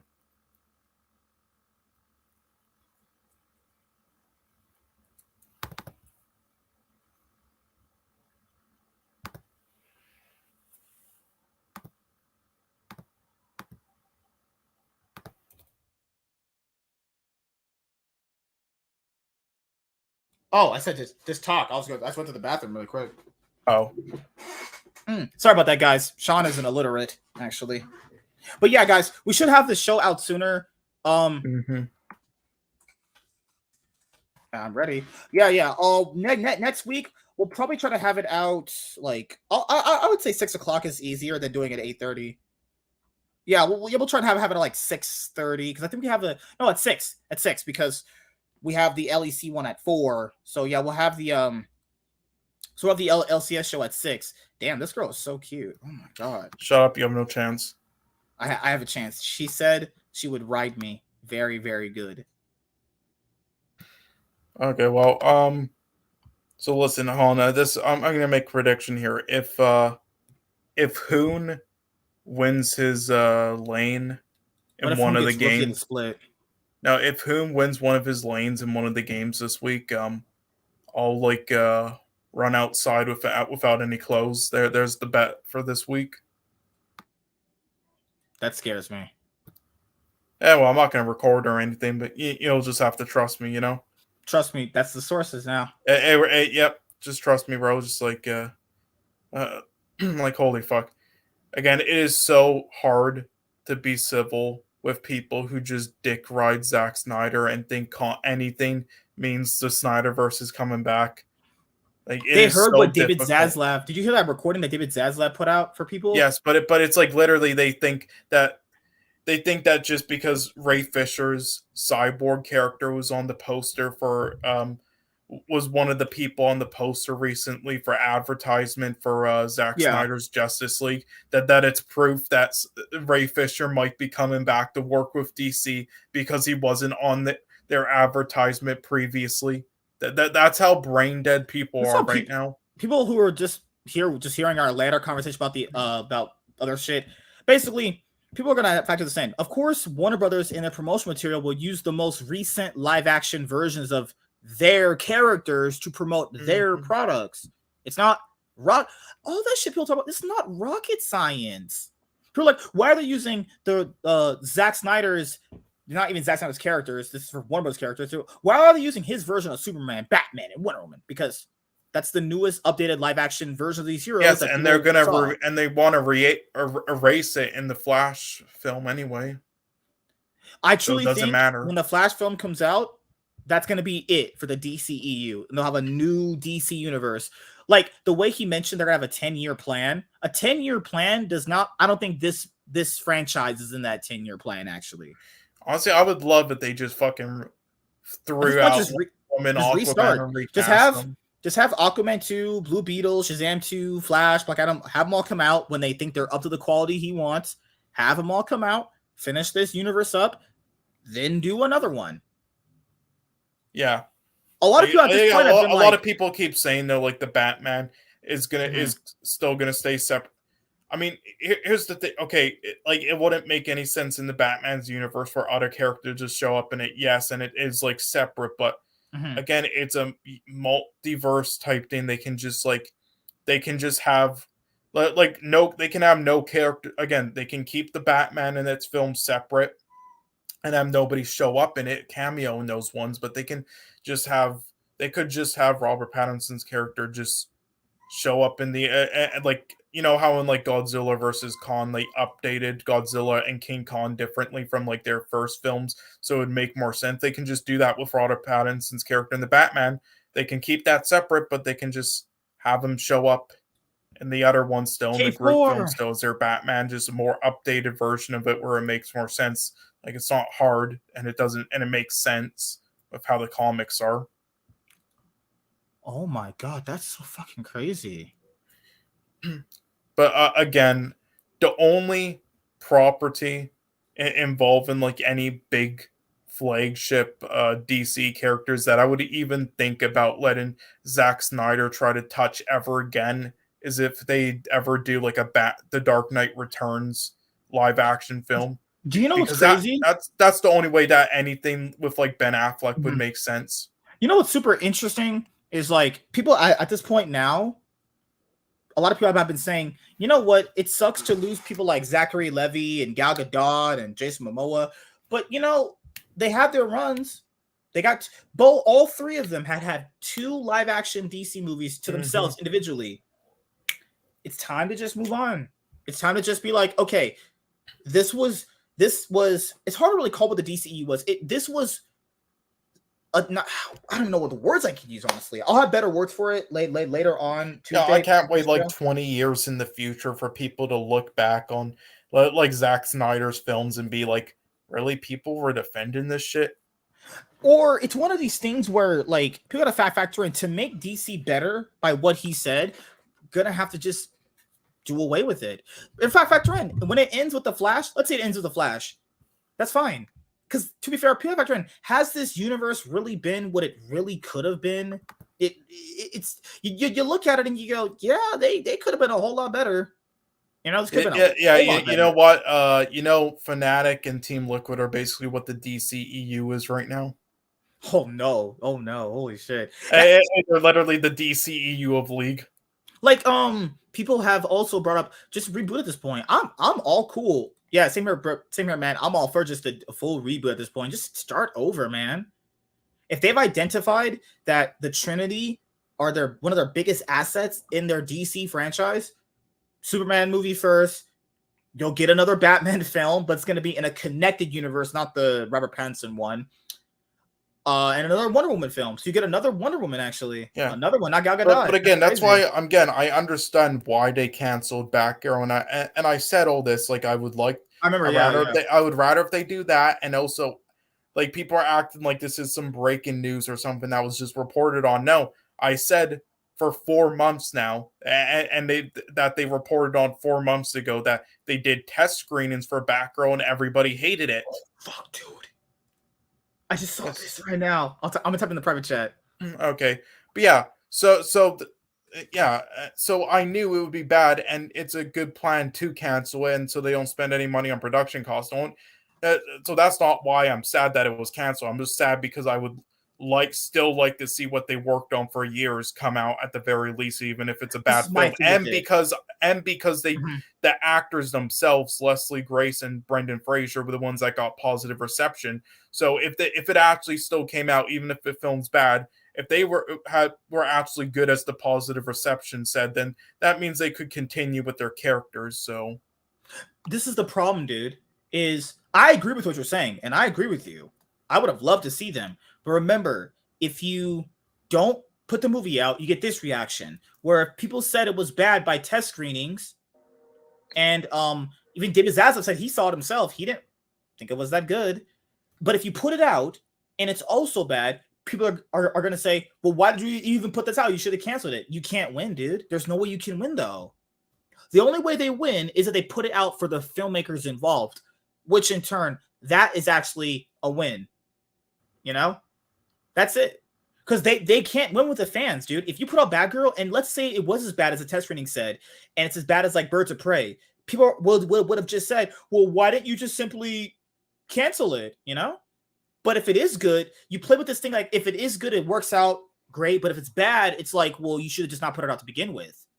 And if he really didn't think it was up to the quality and standard that they're trying to work on now, it's not worth it, though. If he truly thinks it's not really worth it, and it's going to do more damage than harm coming out, it's one of these weird things. It's a double-edged sword. I'm not for or against. I'm just super in the middle with it right now. Like, I understand why he did it, but it just comes off really bad when you have all those people involved that put their hard work and soul into that shit. Even the Scoob movie, the one, you know, I know you didn't like the previous one, but, you know, those guys got screwed over too. Remember? Mm-hmm.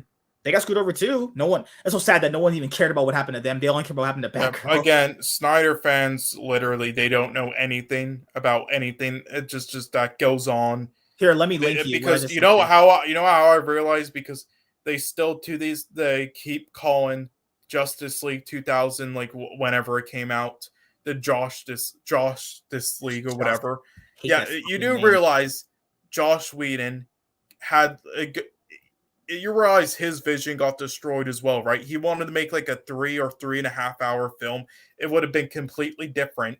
Warner Brothers took it and destroyed it as well. It's the Warner Brothers cut, not the this Whedon fucking cut. You know what's crazy is the same thing happened with David Ayer's movie. David Ayer's movie got hijacked, and people said they like. If you say you like the Suicide Squad 2016, then you're okay with them taking movies and chopping them up. You're okay with that movie. But why is that? That's the funny thing I love, though. Zack Snyder fans will stand for that garbage Suicide Squad film and try to say it's better than James Gunn, but then on the other hand also say they want David Ayer's cut. So wait, do you like it or do you not? Pick and choose? See, that's what I'm confused. So you're okay with studios doing that if you like the 2016 Suicide Squad film?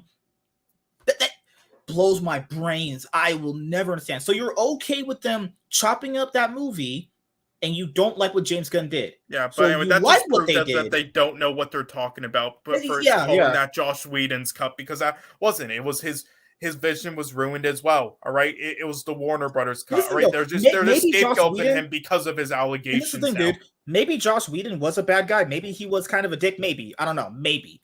No, he is on like other sets. I don't know if he was on that set. There's no proof, but he got screwed too. He literally just got hired for a job. He gets hired for a job. No, this is what's hilarious, though. You guys do realize, like, 99% of films in Hollywood get screwed over their vision in some form, right? Mm-hmm. Like, it's very rare. And then also, when it comes to producers and directors, like, again, it's just with how the landscape is nowadays, and also with the MCU and DCEU people, they'll always think of it as a negative thing of, like, producers, like, controlling certain things with a film. But no, actually, and you know, again, in the landscape nowadays and stuff like that, it obviously can be bad. And most of the times it's bad, like The Godfather and stuff. The producers tried ruining that fucking The Godfather so much. But a lot of times, actually, and in the past, like, no, it's a lot of times directors need to be told they need like a certain restrictions. Like the directors don't know what they're doing 100% of the time. Like they can go overboard. Like it's good to have producers who know what they're doing to tell them no with certain things and restrain them. Like that's what people don't get in the industry. That's how you know nothing about the industry. That and and to campaign for fucking Zack Snyder's Justice League, even though fucking 99% of stuff in Hollywood gets mistreated like that. Now, I get it because of what they did and firing him after his daughter's death. That was horrible, but still, like, fuck. Like, you have people who simply, their logic is just backwards. So you're okay with Warner Brothers hijacking David Ayer's film because you say you like the 2016 and Josh Whedon's film. Then they're okay with Josh Whedon basically getting blindsided by Warner Brothers by just being. Josh Whedon was put in a shitty situation, win or lose. Even if his movie is good, it's just such a confusing situation with people. Like, I don't get the mindsets. They're all hypocritically bad faith arguments. I hate them. So you're okay with what happened to David Ayer because you like the chopped up Suicide Squad, but you hate what happened to Zack Snyder and how they butchered his film. That makes zero sense, actually. That actually makes no fucking sense at all. That literally is the dumbest, bad faith, hypocritical fucking logic I've ever seen in my life. Yeah, like, again, I don't know if you... I mean, how many... What movie reviewers besides John Campea do you watch usually? I used to watch Chris Tuckman, but he hasn't really produced it anymore. He's been working on his film. I still watch Nostalgia Critic, but I haven't watched his recent stuff recently. I've been behind on his stuff. Okay, I do recommend checking out, like... Dan Murrell. I don't know if you've heard of him. I still watch Dan. I think Dan Murrell's like my favorite one, honestly. He does like the best. You know who YMS is, right? No. Who am I? Well, YMS. Your movie sucks. YMS. Well, you know that guy. I'm saying I highly recommend him, but I like a person that's I like a guy that's balanced, actually, not a guy that's all for shitting on something, not all for overpraise. Well, no, he is balanced. It's just, again, you're just people who think he's just shits on everything is unbalanced. Like, he shits on a lot of like general audience stuff because he thinks a lot of it is bad. But no, he's balanced. He makes a lot of positive reviews and everything. But he is fair, but no, he also makes like giant like reviews that like shit on nostalgia critics and people's like that. I recommend those, but no, I recommend checking him out. But no, it's just he made a video on Zack Snyder's Justice League, a review on it, and I linked it to you in private chat. It honestly sums up my opinion on the whole thing. Give me a sec. Let me link this guy one of my podcasts so he can come on. But yeah, I mean, it's like, give me a sec. So I don't know if you got my DM one time, but I'm just saying that one guy I talked about before, who again, he's kind of like a Chris Stuckman, Jeremy John. He's a bit of a normie, but he's like the good version of like them, like Austin Burke. I'm saying if you ever were looking to try to do more collabs, I don't know if he goes on other channels for collabs or if he just invites other people on for the odd streams, but he has done collabs with people who have less like subs than you before. So I would maybe like try hitting him up, with movie stuff. He likes to do specific things though, but if you had any interest with like trying to do more collabs with people, then I would try it too. Austin Burke. Austin Burke. You got some of these weird people you subscribe to. What do you mean weird? Have you actually seen his content? It actually sounds like Austin Butler. Saying he's done collabs. Oh, I've seen this guy before. He's done collabs with people, right? Yeah, he's done. Wait, which creator? I know he's a Rotten Tomato critic, actually. Yes, he's one of the few actually good like Letterboxd, Rotten Tomatoes, Chris Stuckman, Jeremy Johns type reviewers. He's always, and he's super fair of everything. He's a bit of a simp for films like Disney, like those shitty live action ones. Other than that, though, yeah, he's super nice guy, super fair. I'm just saying because he's done. Again, I think it's only he does collabs with people who come on to his channel for streams and stuff, but he has done many collabs with people with like less subs than you. So if you want to try to like collab with more people, I would try like hitting him up, and just like asking like what, just are you down for like a collab ever, man? And just like, just ask him like what would he want it to be and stuff. Yeah, I have someone coming on. Who? I have three Batman podcasts scheduled. Ooh. There's another guy that I'll have coming on soon. He's got a really nice way that I have been trying to go about having movie conversation too that I really enjoy. So I've seen him, and I'm like, okay, this could be someone that I hope could be a more consistent person. Yeah, when it comes to movie content, what I try to come across, besides the odd films that I just want to absolutely shit on and roast, like The Last Jedi, I'm trying to lean towards more like Roger Ebert, where even if I don't like a film, I still like, instead of just like listing off all the flaws with it. I mean, I still do that, but I'm more like even bad films, like if you're into blank, then this film might interest you, go check it out. Like, just try to be reasonable, tell people like if you're into certain things, even though I wasn't, then you know what I mean, like. Yeah, like I do the same thing in my reviews. That's the one of the number one things I strive for is, like, even though I'll say I didn't really like this too much, I'll say, like, at least some, like, pure factor, and even if you don't like a movie, you could still go and be like, okay, there are still some positives here, like production design, cinematography, action sequences, like a piece of dialogue or something. Yes, it's like Endgame. Like, even though I thought it was honestly kind of lazy, just cookie cutter. Like, again, if you just want like if you're just looking for a safe, just classic big finale film of all your favorite characters, then you'll love it. Go see it. Yeah, that's the thing. It's like, people gotta understand, even if, like, because I think Multi-Topic brought this up, and I also just disagreed. It's like, in bad movies, there's been plenty of great things in bad movies, but they're still bad movies. But you can still highlight those good things, Yeah. Like, it's just how that works, actually. Yeah, but I mean, I definitely recommend checking those people, their content out. YMS and Austin Burke. I think you would like them. All right, guys, we're done. See you guys later. Goodbye. Yeah. See you next week. LEC podcast will be on Wednesday, 4 p.m. PST, and the LCS show will be on 6 p.m. PST Thursday. Oh, so when were you planning to watch that Note film? Do a review of it? I don't support black people.